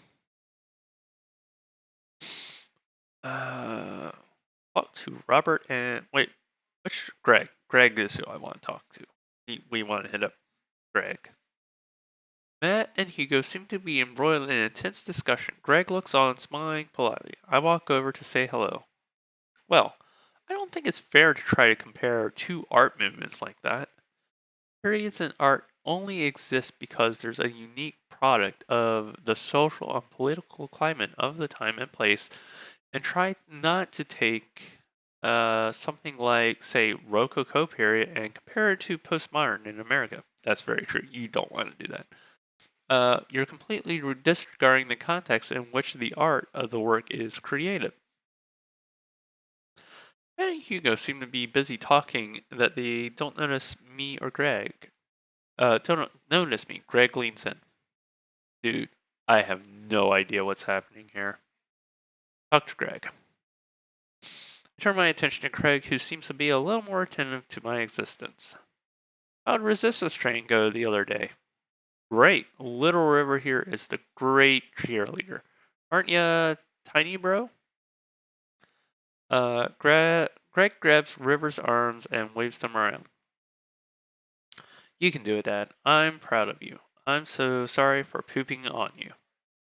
She must be a handful at that age. Oh, they always are. But it's so worth it. Greg grabs River's arm again and waves them around.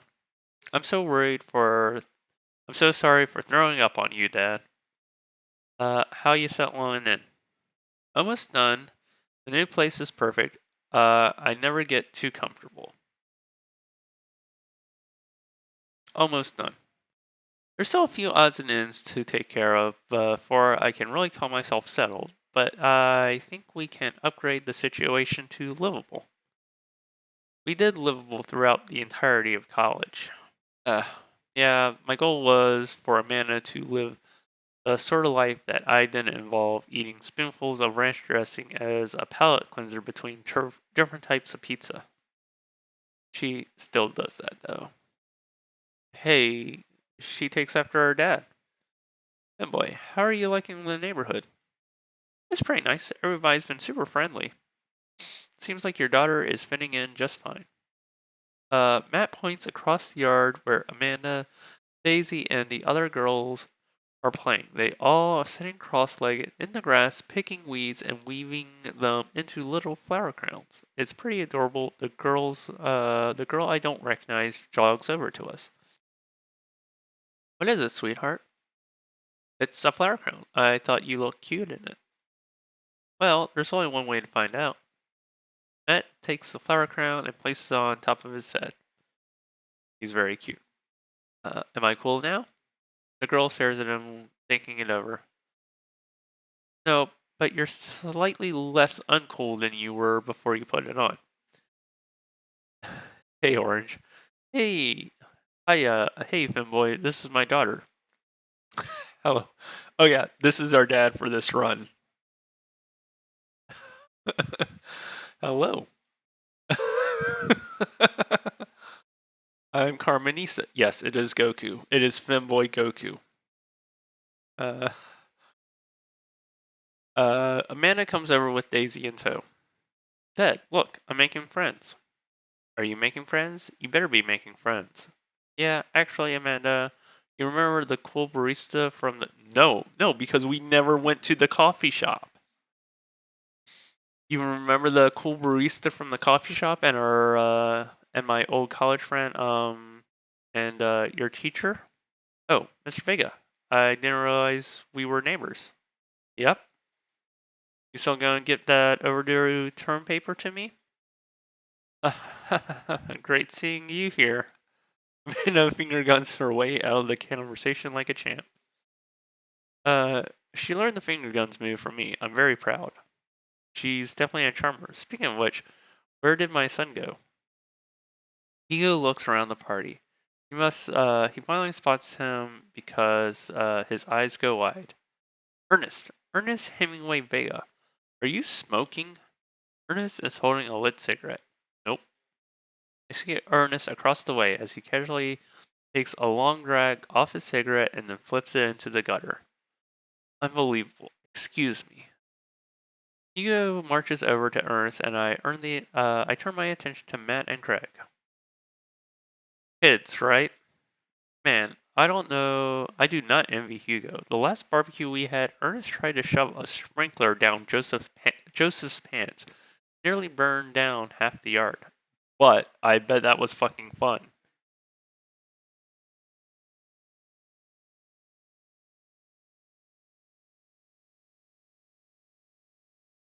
And the barbecue we had before that, we actually burned down half the yard.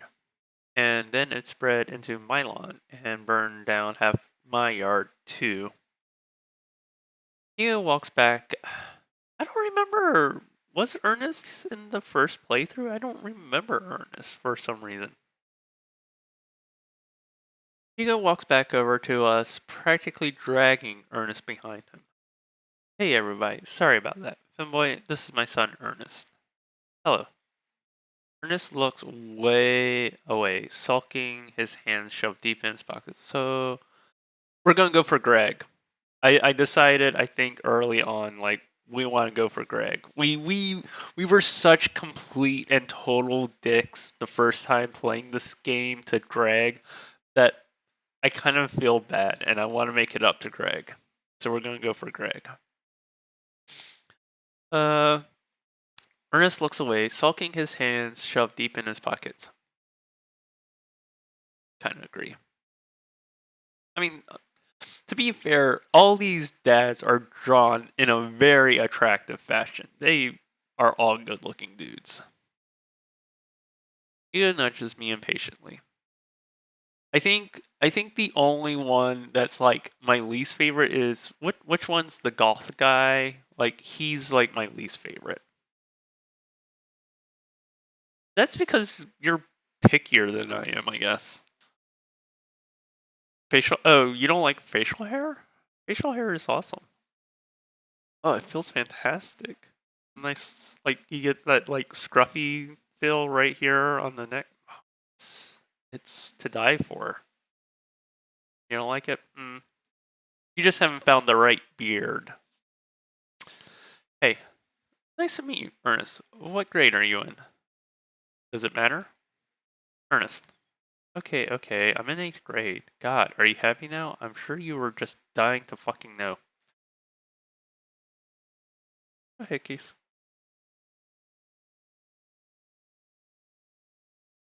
Uh, yeah, good for you. Like, I don't think I've had a hickey since, like, high school, by the way. Can I go now? I'm tired of talking to old dudes. Who blame my generation for the failing economy. Ouch. Ernest. Oh yeah, because I'm totally embarrassing you. Ernest puts his earbuds in and storms off to stand in the corner. Well, that was certainly something. It he seems nice. Hugo puts his head in his hands and sighs. I'm so sorry. He's having a really tough time. As much as I want to be cool dad, I have to be the authoritarian dad, and he clearly resents me for it. I mean, I think as dad and teacher, that's about as authoritarian as you can get. Honestly, are any of us cool dads? Is it even possible to be a cool dad? What? I'm cool as a cucumber. See, that right there, you can't say that. My kids think I'm cool, but for how long, Craig? How long do you get to be one of the cool dads? I don't know.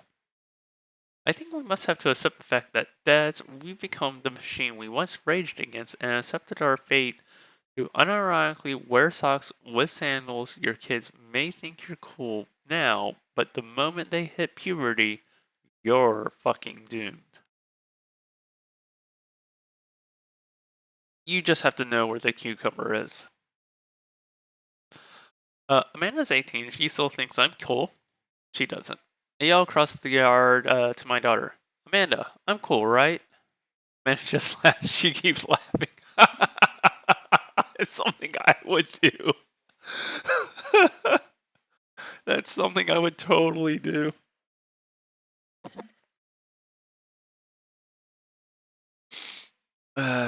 She keeps laughing. I see your point. As much as we all want it, I don't think it's as important to be a cool dad as it is to be a good dad. We can't all be the best friends. With our kids, it just doesn't work. I mean, look at me and Ernest.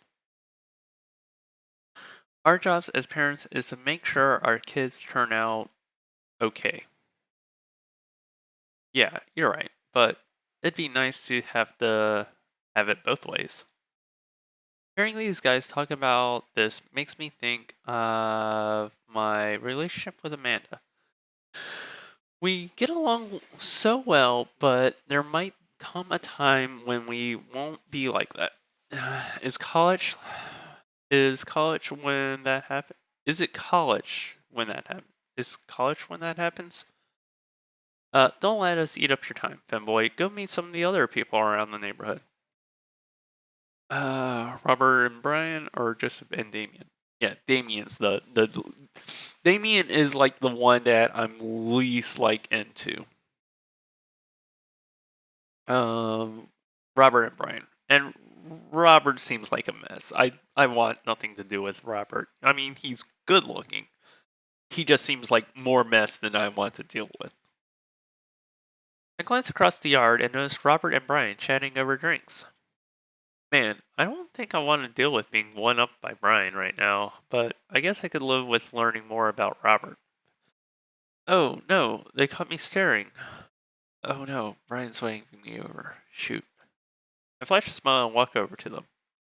Hey guys, sup, Femboy. Damien's off-brand Dracula. I'm trying to remember. I know you like Joseph. Do you like Damien? Is Damien your style? Femboy, how the heck are you? This? Brian? If Brian grew a beard like that, I'd be in business. Femboy, how the heck are you? Selling into the neighborhood all right? Oh, you betcha. Got the living room in order, in order at least. That's great to hear. I've been doing some living room work as well. Finally got the 50 inch in there. The game looks great in high def. Only 50 inches. Oh boy. Finboy, have you met Robert yet?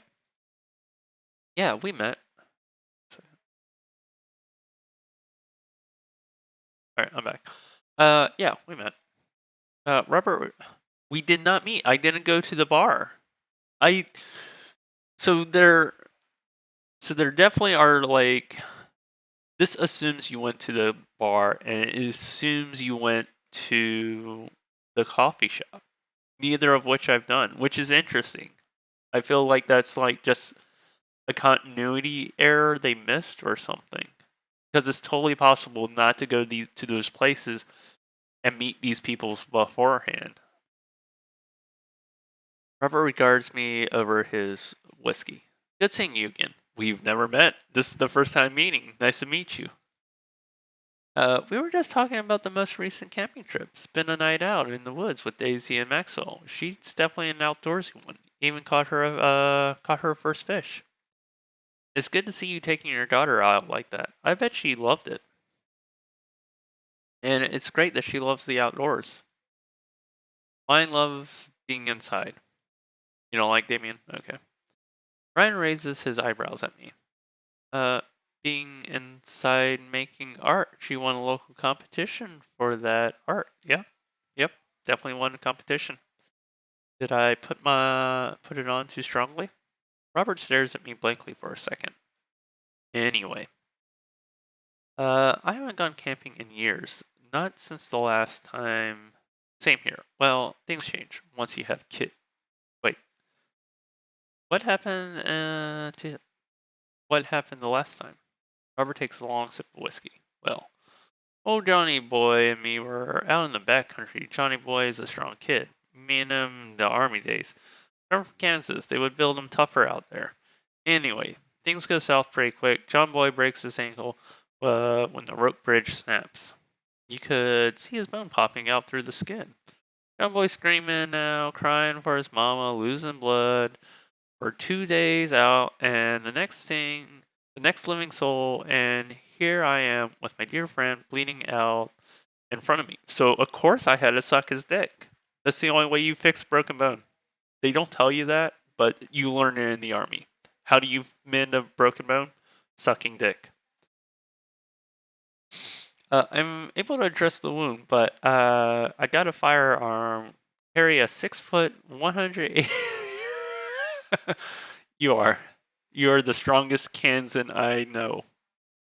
But you're also the only Kansan I know. So, you are the strongest.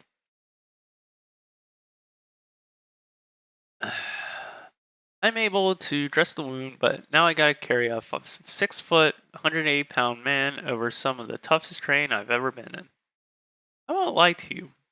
There were moments during those 2 days when I thought about leaving old Johnny Boy, but you build a bond with your brothers in arms, and that bond never breaks. I got that boy back to civilization, but I lost some of me out there.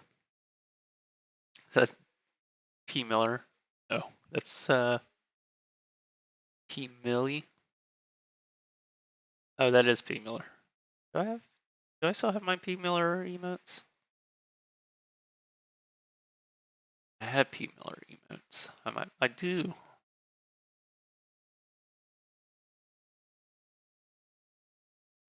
Makes me gay. Yeah, super gay.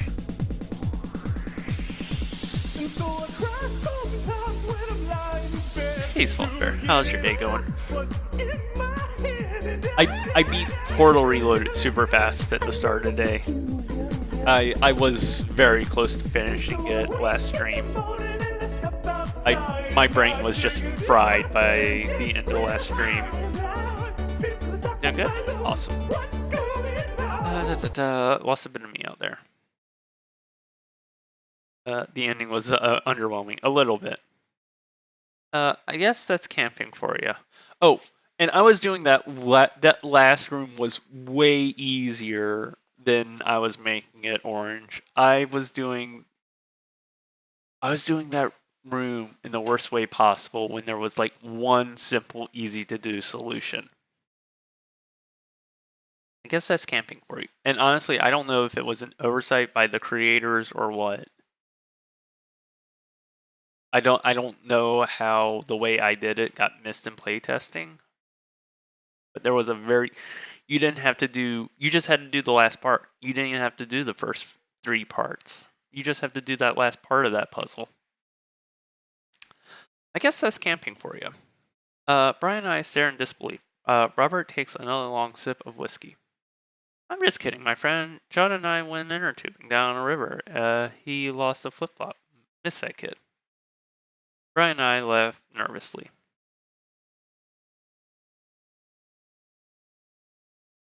Or am I kidding? Brian and I tense up again. I'm kidding. Phew. Amanda and Daisy barrel up to us, laughing. Daisy is holding a paper plate in front of her like a steering wheel. We gotta get off this haunted truck. Oh no, the ghost locked the doors. Quick, hit the emergency escape button. But the trucks don't have emergency escape buttons. Then hit the brake, I guess, and then we'll get out of the truck. The imaginary truck. Anyway, we're safe from the ghosts, but now how will we ever survive the Arctic tundra? Daisy, you might have to eat me. Are you prepared to do that?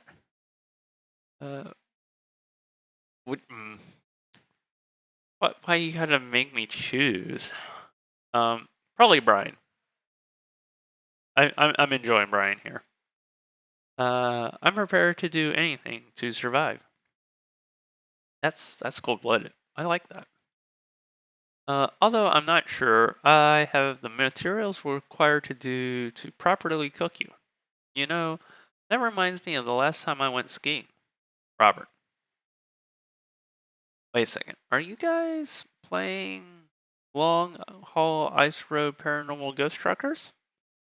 Yeah.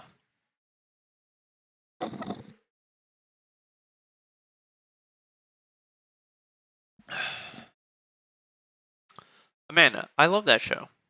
Amanda and I love that show. It's the best, especially the episode where Callum hides Flint's keys and Flint retaliates by breaking an ancient cursed urn and sending the spirits after him. Yeah, it's such a quality reality television. And who would you pick, Tater Tot? I don't watch a whole lot of television, but I do enjoy that show that and war documentaries. The long hole. Let's see. I want to Google this. Oh god, that's the first thing that pops up. Let's see.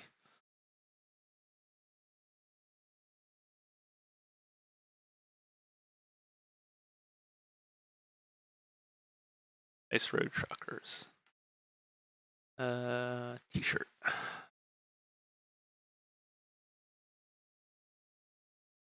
Yes, they exist.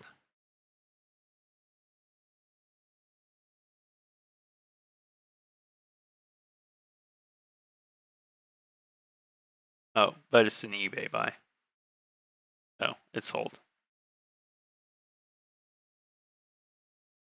Oh, there's a guy selling them on Etsy. I see. Oh, they're glow in the dark. That's actually kind of cool.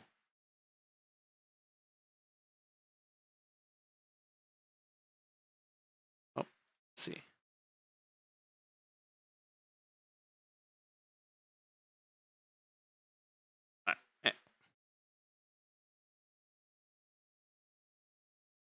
Oh, it's unavailable. Discontinued. Bruh. Corrupt. Right. Joseph just needs a better woman in his life. That's all. I don't even care about the religious bit.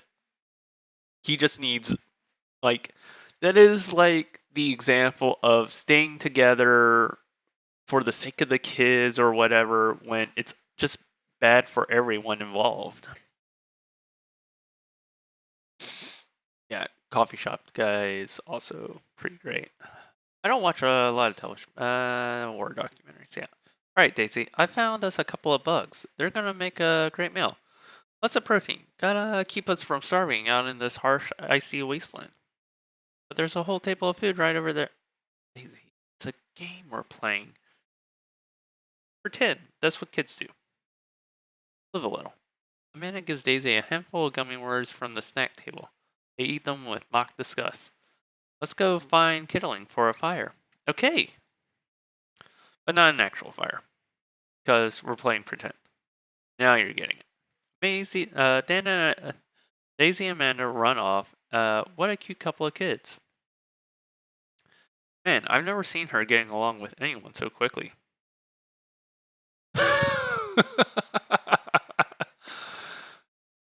I mean, you're not wrong.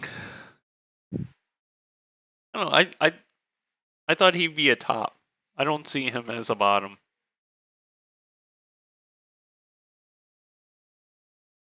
I guess Amanda just sort of has a way with kids. That's kind of amazing. Daisy doesn't really get along with kids her age. No, I don't know. He would definitely be versatile. Like, let's say that. He'd be willing to top and bottom. Who are we kidding? Joseph's a giving and receiving kind of guy. It's nice that he's not trying to one up me this time. Maybe we can have a regular friendship at all. Really? She just kind of keeps to herself. Her teachers say she spends every recess in the library. I think the other kids are intimidated by her intelligence. There it is. I won't worry about it too much. Amanda was shy at Daisy's age too. She used to have a habit of crawling on our tables and crying every time we took her to a restaurant. She bit people too. Oh, ho, ho. Kids, right? Gotta love them. You're required to by law. I hear that. Well, since we're getting along so well, maybe we should try to put together a play date for them. Right? They do seem to get along really well, but the thought of continually hearing about all of Brian's accomplishments is rough. Yeah, that'd be nice. Sorry. Throat's really dry. Brian? Can you get me some water, please? Thank you. Go meet some of the other fellas. Talk to Joseph and we're just talking to everyone. I spot Joseph chatting with the guy from Dead Goth and Beyond by the grill. I wonder what they're talking about. I walk over to them. So, I'm curious, can you walk me through why you had your house painted black? Where do I even start? The house stays warmer in the winter, it provides an artistic contrast to the rest of the neighborhood, and it complements the crimson interior perfectly. It's definitely an interesting choice. Thank you, I'm very proud of it, my abode. Femboy, I was just having a conversation with Damien here about his aesthetic design decisions. Damien regards me up and down with a warm but critical eye. How do you do? I don't believe I've had the pleasure. I think I saw you at Dead Gotham Beyond the other day. Damien's first face turns bright red. I must apologize for my behavior on that day. You see, I take goth lifestyle very seriously, and to be caught in a ruse by such a corporation as Dead Gotham Beyond is so profoundly frustrating. Indeed. I hope you know that while my anger may have been justified, it was no such way for a gentleman to act. It's okay, man. Do tell me about yourself. Are you new to the area? Yes, my daughter and I just moved in the other day. She was the one who I took to Dead Gotham Beyond. Very good taste on her part. Does she partake in the goth lifestyle? I think over for a second. I look over Amanda, who's hanging out with some of the older kids in the neighborhood. Hey Amanda, would you consider yourself goth? Amanda yells back. I wouldn't necessarily try to fall under any specific label, but I guess if I had to choose, I would describe myself as twee hipster with some normal core leanings. Bats are cool though. Ah, pity. Are you enjoying the party so far?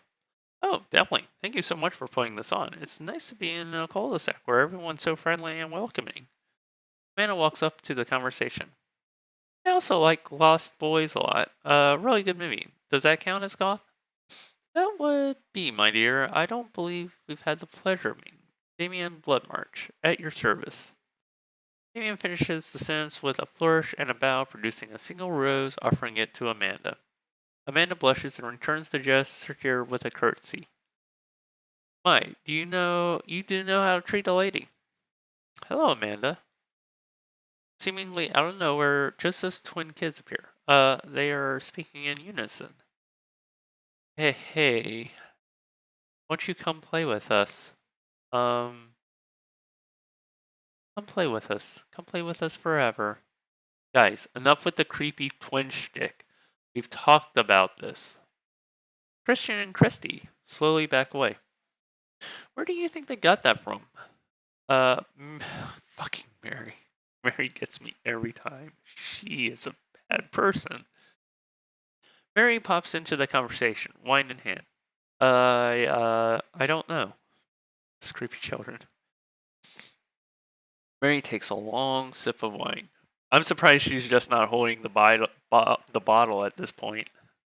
I think I might have taped over VeggieTales VHS with The Shining. Who knows? She takes another sip of her wine. Where's Krish? Wasn't he with you? You had him a moment ago. The Blood of Christ. Yeah, she's drinking a lot of Blood of Christ lately. Oh, that's right. Like, she hates this baby. She hates Chris. She's just like forgetting this baby all around. He's probably stuffing dirt in his mouth. He'll be alright. Toddlers are pretty resilient. You are a terrible mother. Mary tips her glass to me. Ain't the first time to the rodeo. Ain't my first time to the rodeo. It's my fourth. You can drive like a whole fucking like truck through there.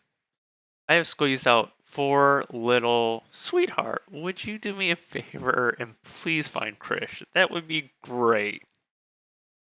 I'm sure he's fine. Mary. Okay. Go have fun with the other boys. Mary finishes her wine and wanders off. Dad, can we go now? Oh, Lurson, have I introduced you to Finboy yet? Hey, it's that punk from Amanda's school. I remember you. Whatever. That's no way for a young man to speak to his elders. Be polite. Lurson bows. Whatever, sir. Lurson bows again. Mr. Christensen, may I have a veggie burger, sir? Coming right up, bud. Are you vegetarian? Yep. Make that 2 veggie burgers. I didn't know that some people in the Victorian area were vegetarians. They described carnivore types as bloodlappers. Dad. That's really interesting, Damien. Just returns the grill, just a hint of tattoo peeks out from underneath his sleeve. I can't believe I didn't notice it before. It looks like the bottom of an anchor. Whoa, is that a tattoo? Yep. I wasn't always a youth pastor, you know. That's so cool. Want to see mine? What? Lucian pulls out some black rubber bracelets, revealing a lopsided 666 in black ink. My buddy gave me a sick poke tattoo last week. I think it's healing up pretty good. Lucian. We'll talk about this later. Yeah, that would not be cool.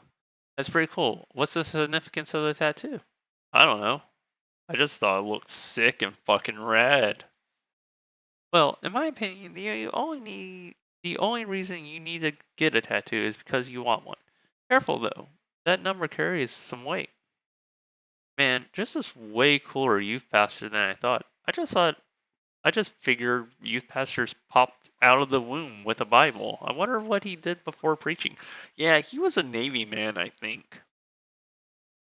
And without further ado, let's work some magic. Joshua closes his eyes, takes a deep breath, and gets to work with the greatest of ease and sets all the patties on the grill, flourishing as he flips his spatula in the air. It's easily one of the best grill work I've ever seen. You guys think it's my first time in front of a grill? He's working faster now, effortlessly tossing cheese onto patties and perfectly grilling onions on the side. One after another, the dads take notice and the crowd around Joseph to admire his masterful technique. You probably didn't know this, fanboy, but Joseph's known around here for his grillmanship. He's ungrillable. Ungrillable? That's not a very good one. He tried to get, I've tried to get on his level, but I just can't catch up. Let us keep studying. He has a rare quality about him. That's a good one. Mustard, we keep talking about this. Can't we appreciate the artist? I've never seen him make a mistake. Okay, we need to stop. This is getting too cheesy. Please stop. All of the children at the party boo the glorious display of puns in unison. Alright, guys, Fizzray, please form an orderly barbecue.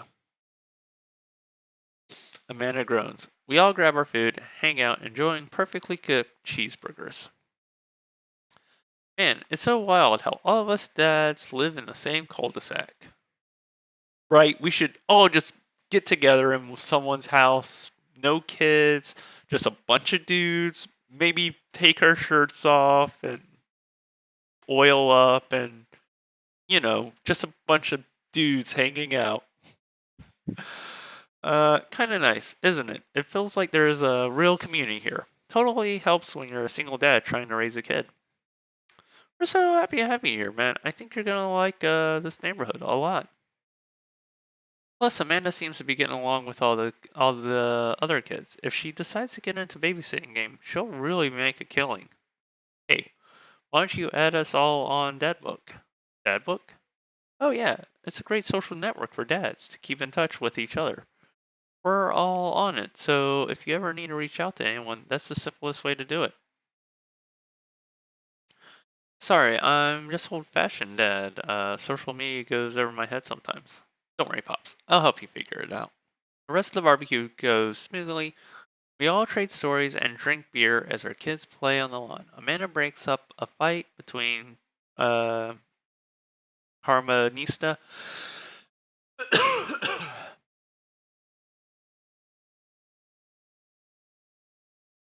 and those weird twins. I think they want their soul. I think they wanted her soul. Amanda and I walk back to our place as the sun sets over the neighborhood. Pretty fun party, don't you think? Oh my gosh, it is already -6 out.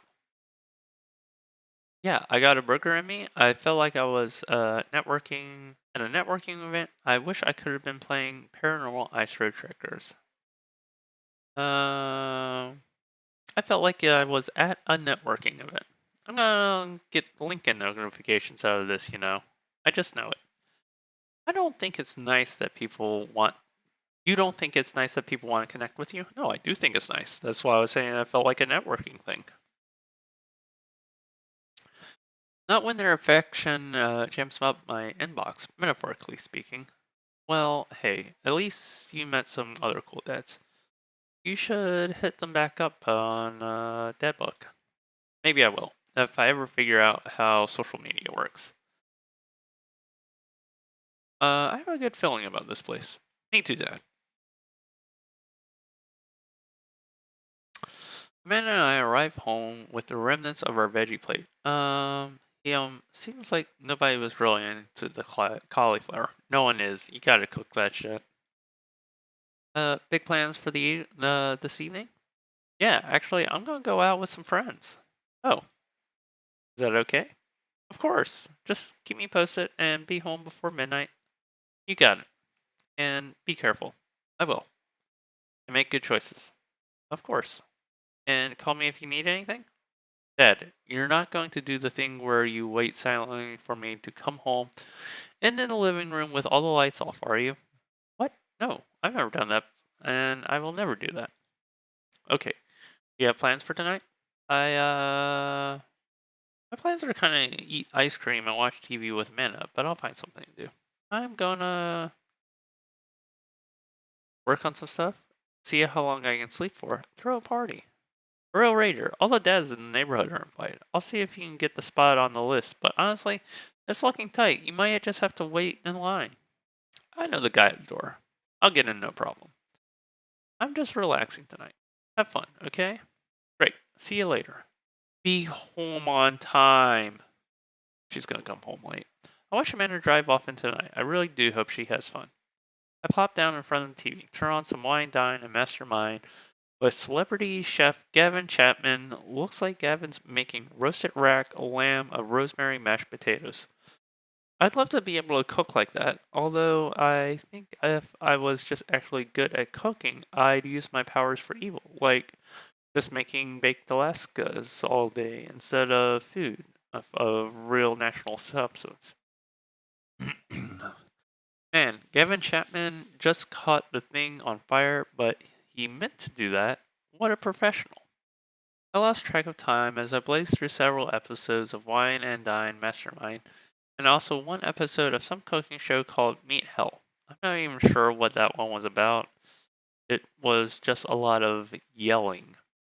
I glanced at my watch. Man, it's almost midnight. I should check in with Amanda. Send a text. Hey kiddo, you good?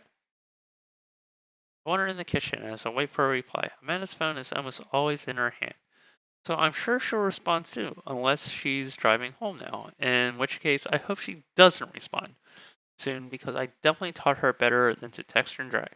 I reach into the freezer, grab some ice cream sandwich. It's a little late for this, but I think I earned it after a long day of socializing. I check my watch again, and then my phone. Nothing yet. Okay, someone's in trouble when they get home. Okay, I see. Now I'm worried. Do I call her? You should call her, actually. No, it's too soon for that. I just send her a gentle reminder text. What's up? Half an hour pass. Yeah, this sounds familiar. Waiting around at midnight for someone to look at a text on their phone or something like that. Half an hour passes. Now I'm really worried. The episode of Gavin Chapman's Meat Hell are not only assuaging my anxiety, but possibly exacerbating it with all the yelling. So I keep pacing around the house, waiting for her to come back. Why didn't I find out where she's going? Who was she even with? Why don't I know any of her friends' phone numbers? Why don't I even know any of her friends' full names? Who's Emma P?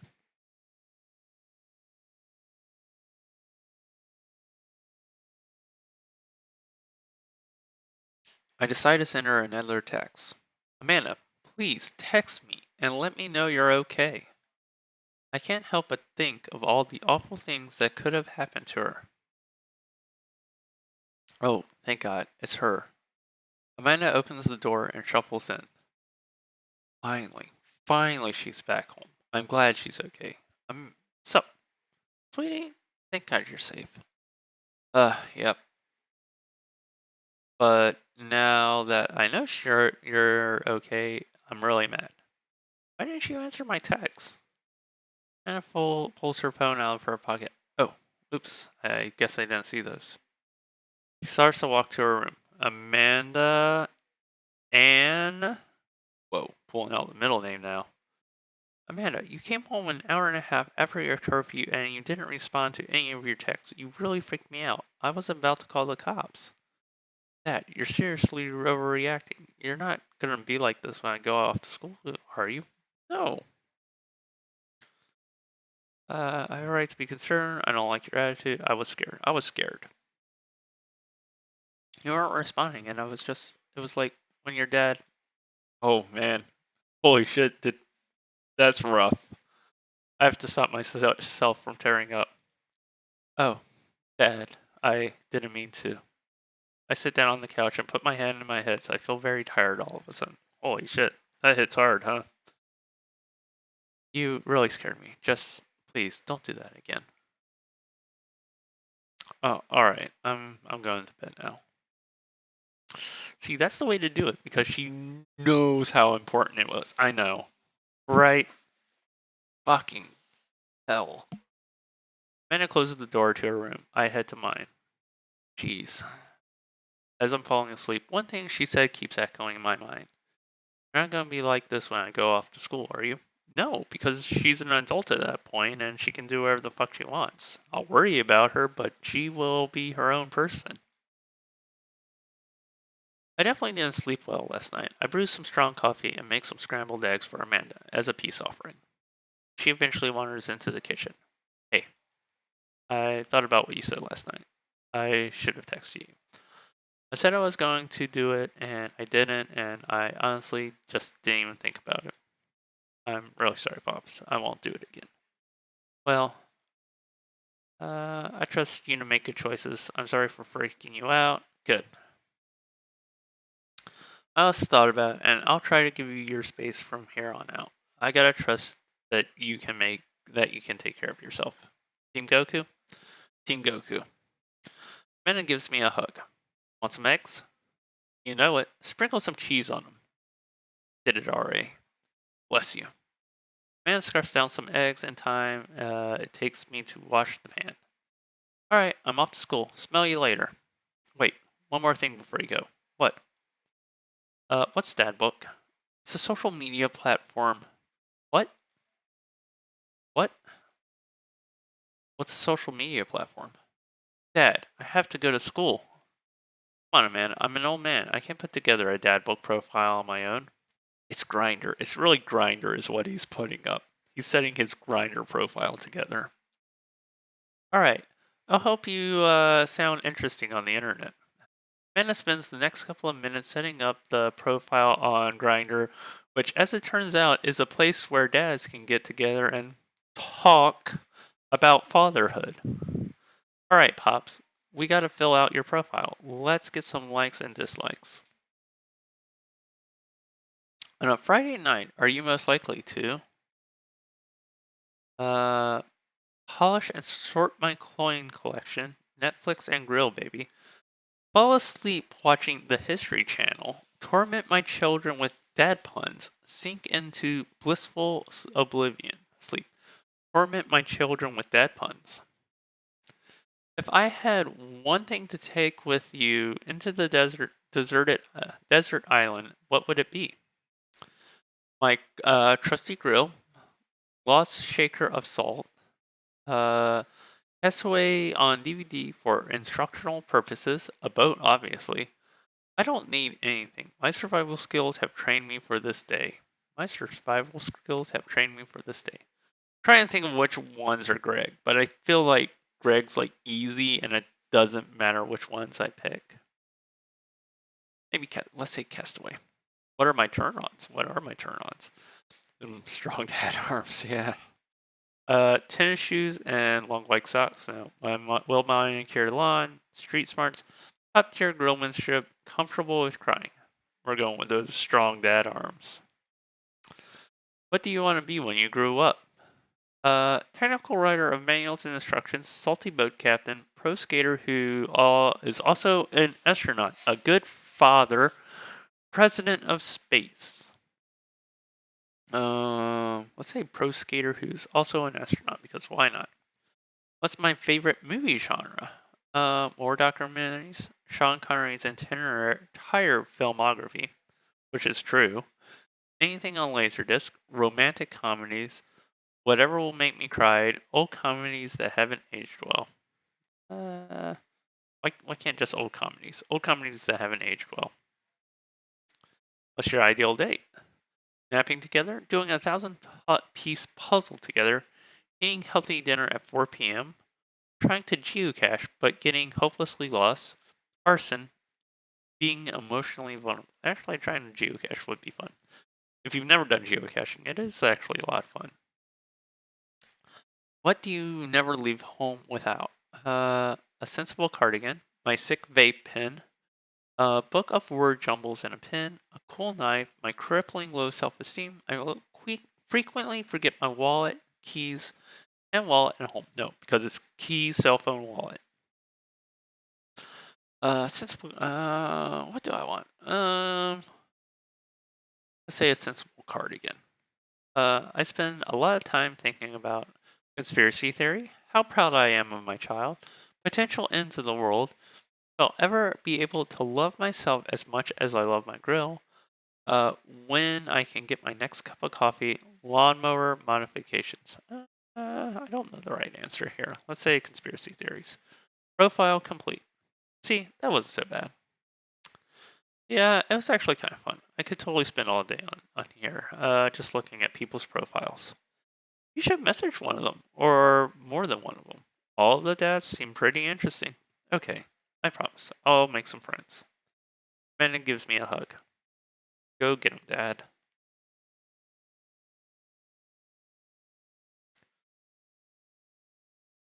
Let's see. Hey, Femboy, it's me, your dear old friend from way back in the day, the Amanda.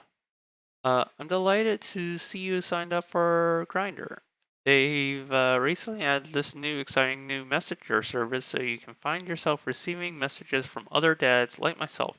Take care not to miss them. We're gonna go for Greg, but this actually seems like a great place to stop. I don't know if I'm going when I'll play this next. I mean, I could continue this reasonably on Monday. I'll see how I feel. I haven't planned anything for Monday, but if I can't decide what I want to play, we'll finish Greg, because I really want to see where Greg goes. I think I'm gonna end my stream here. I'm tired. I want to take a hot bath. We're not gonna raid anyone today, so we will be back here tomorrow with some Tetris 99. So thank you all for coming and hanging out, and I hope to see you guys tomorrow. Thank you. Bye, everyone.